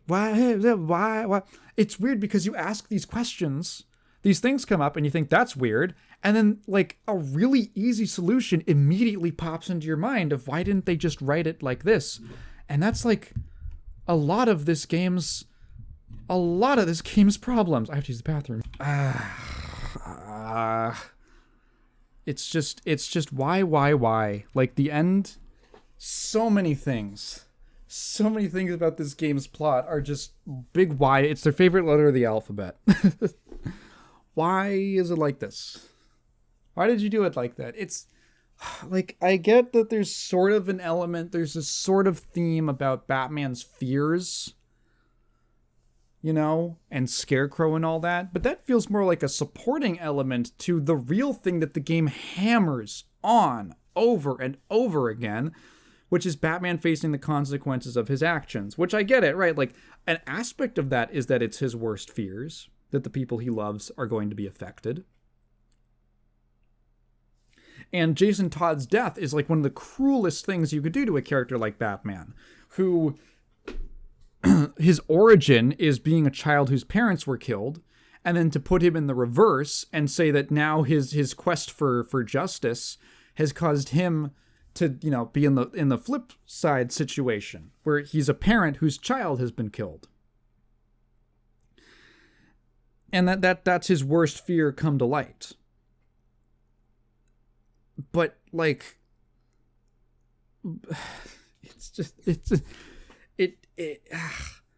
they spend so much time making Batman feel bad for what he's done that it just I don't know, man. When I finished Arkham City, is the game kind of silly? Does it have a lot of silly aspects to it? Oh yeah, of course. But I felt like I'd experienced a cohesive narrative that built up to a real exciting conclusion. That all the character stuff came together and everything kind of built to this big crescendo. And when I finished Arkham Knight, I felt like, damn, I just watched a story. That's what I felt like. And at the end of Arkham Knight, I just feel kind of neutral. It just kind of wafted over me. It's also, I don't know, the fact that the way that it ends is kind of strange. It's like, where does the game actually end? I don't know. I would say City has a definitive conclusion. It's that classic scene of Batman walking out of the theater with Joker's body, like holding his body. That's like burned into my mind. That's like a forever iconic scene to me now. And Arkham Knight ends with Batman being like, engage the Nightfall Protocol. And Alfred's like, really, sir? But Batman can't engage the Nightfall Protocol until you do more of the side missions. So you're like, oh, let me wrap some of those up. So you go do those. And then for some reason it says like complete all they're called the Most Wanted. It's like lock up Gotham's Most Wanted to do the Arkham to do the Nightfall story protocol, to engage it. For some reason you don't have to do the Riddler, because they were like, oh, the riddles are like a big part. That's like a lot of content to have to chunk through. Maybe not everyone's going to want to do that to see the ending of the game. So you just can do it without doing the Riddler. So I haven't finished all the Riddler shit yet. But you you don't get the full cutscene until you do the Riddler stuff. I genuinely don't think that whatever is in that final cutscene can resolve the rest of the issues with the story. So I will see it in a little bit when I finish all the Riddler stuff and I 100% it, which I still intend to do because I really like that part of the game. But, yeah, just... And it sucks because so many aspects of the gameplay are great. The little things that they add to each part are really fun. I love the new movement mechanics with the super grapple and stuff like that. I really like the fear takedown. That's a really cool mechanic where if you, during the stealth sections, if you catch some enemies unaware, you can do what's called you could do what's called a fear takedown, which is basically just this super cinematic slow-mo series of auto takedowns where you like dash between a couple different enemies and instantly take them out. But you basically get the fear buff, and then once you use it, it's gone until you get another stealth takedown, a silent takedown, and that replenishes it. And that's just like a cool way to take out multiple enemies in groups. It kind of it gives them an excuse to put more enemies than ever in the stealth sections and kind of cluster them up more. The combat has some fun little additions. I really like some of the extra new takedown options. You can combine the fear takedown and transition it into like, you can upgrade it to be able to do at least 5 enemies from fear. And then finish off with like a high powered like grappling hook takedown. And it's super cool feeling. Like it retains all the classic Arkham stuff where when you get the combat down and you get those fights where you don't take a single hit and you manage everything perfectly and you get like the full combo and you never break your combo, you feel so cool. It's such a satisfying combat system to master. I really like the Arkham combat. The side story stuff there's some cool stuff here. There's a really great Hush side story, which unfortunately it only takes like 5 minutes, but it's pretty cool. It's a cool use of the character.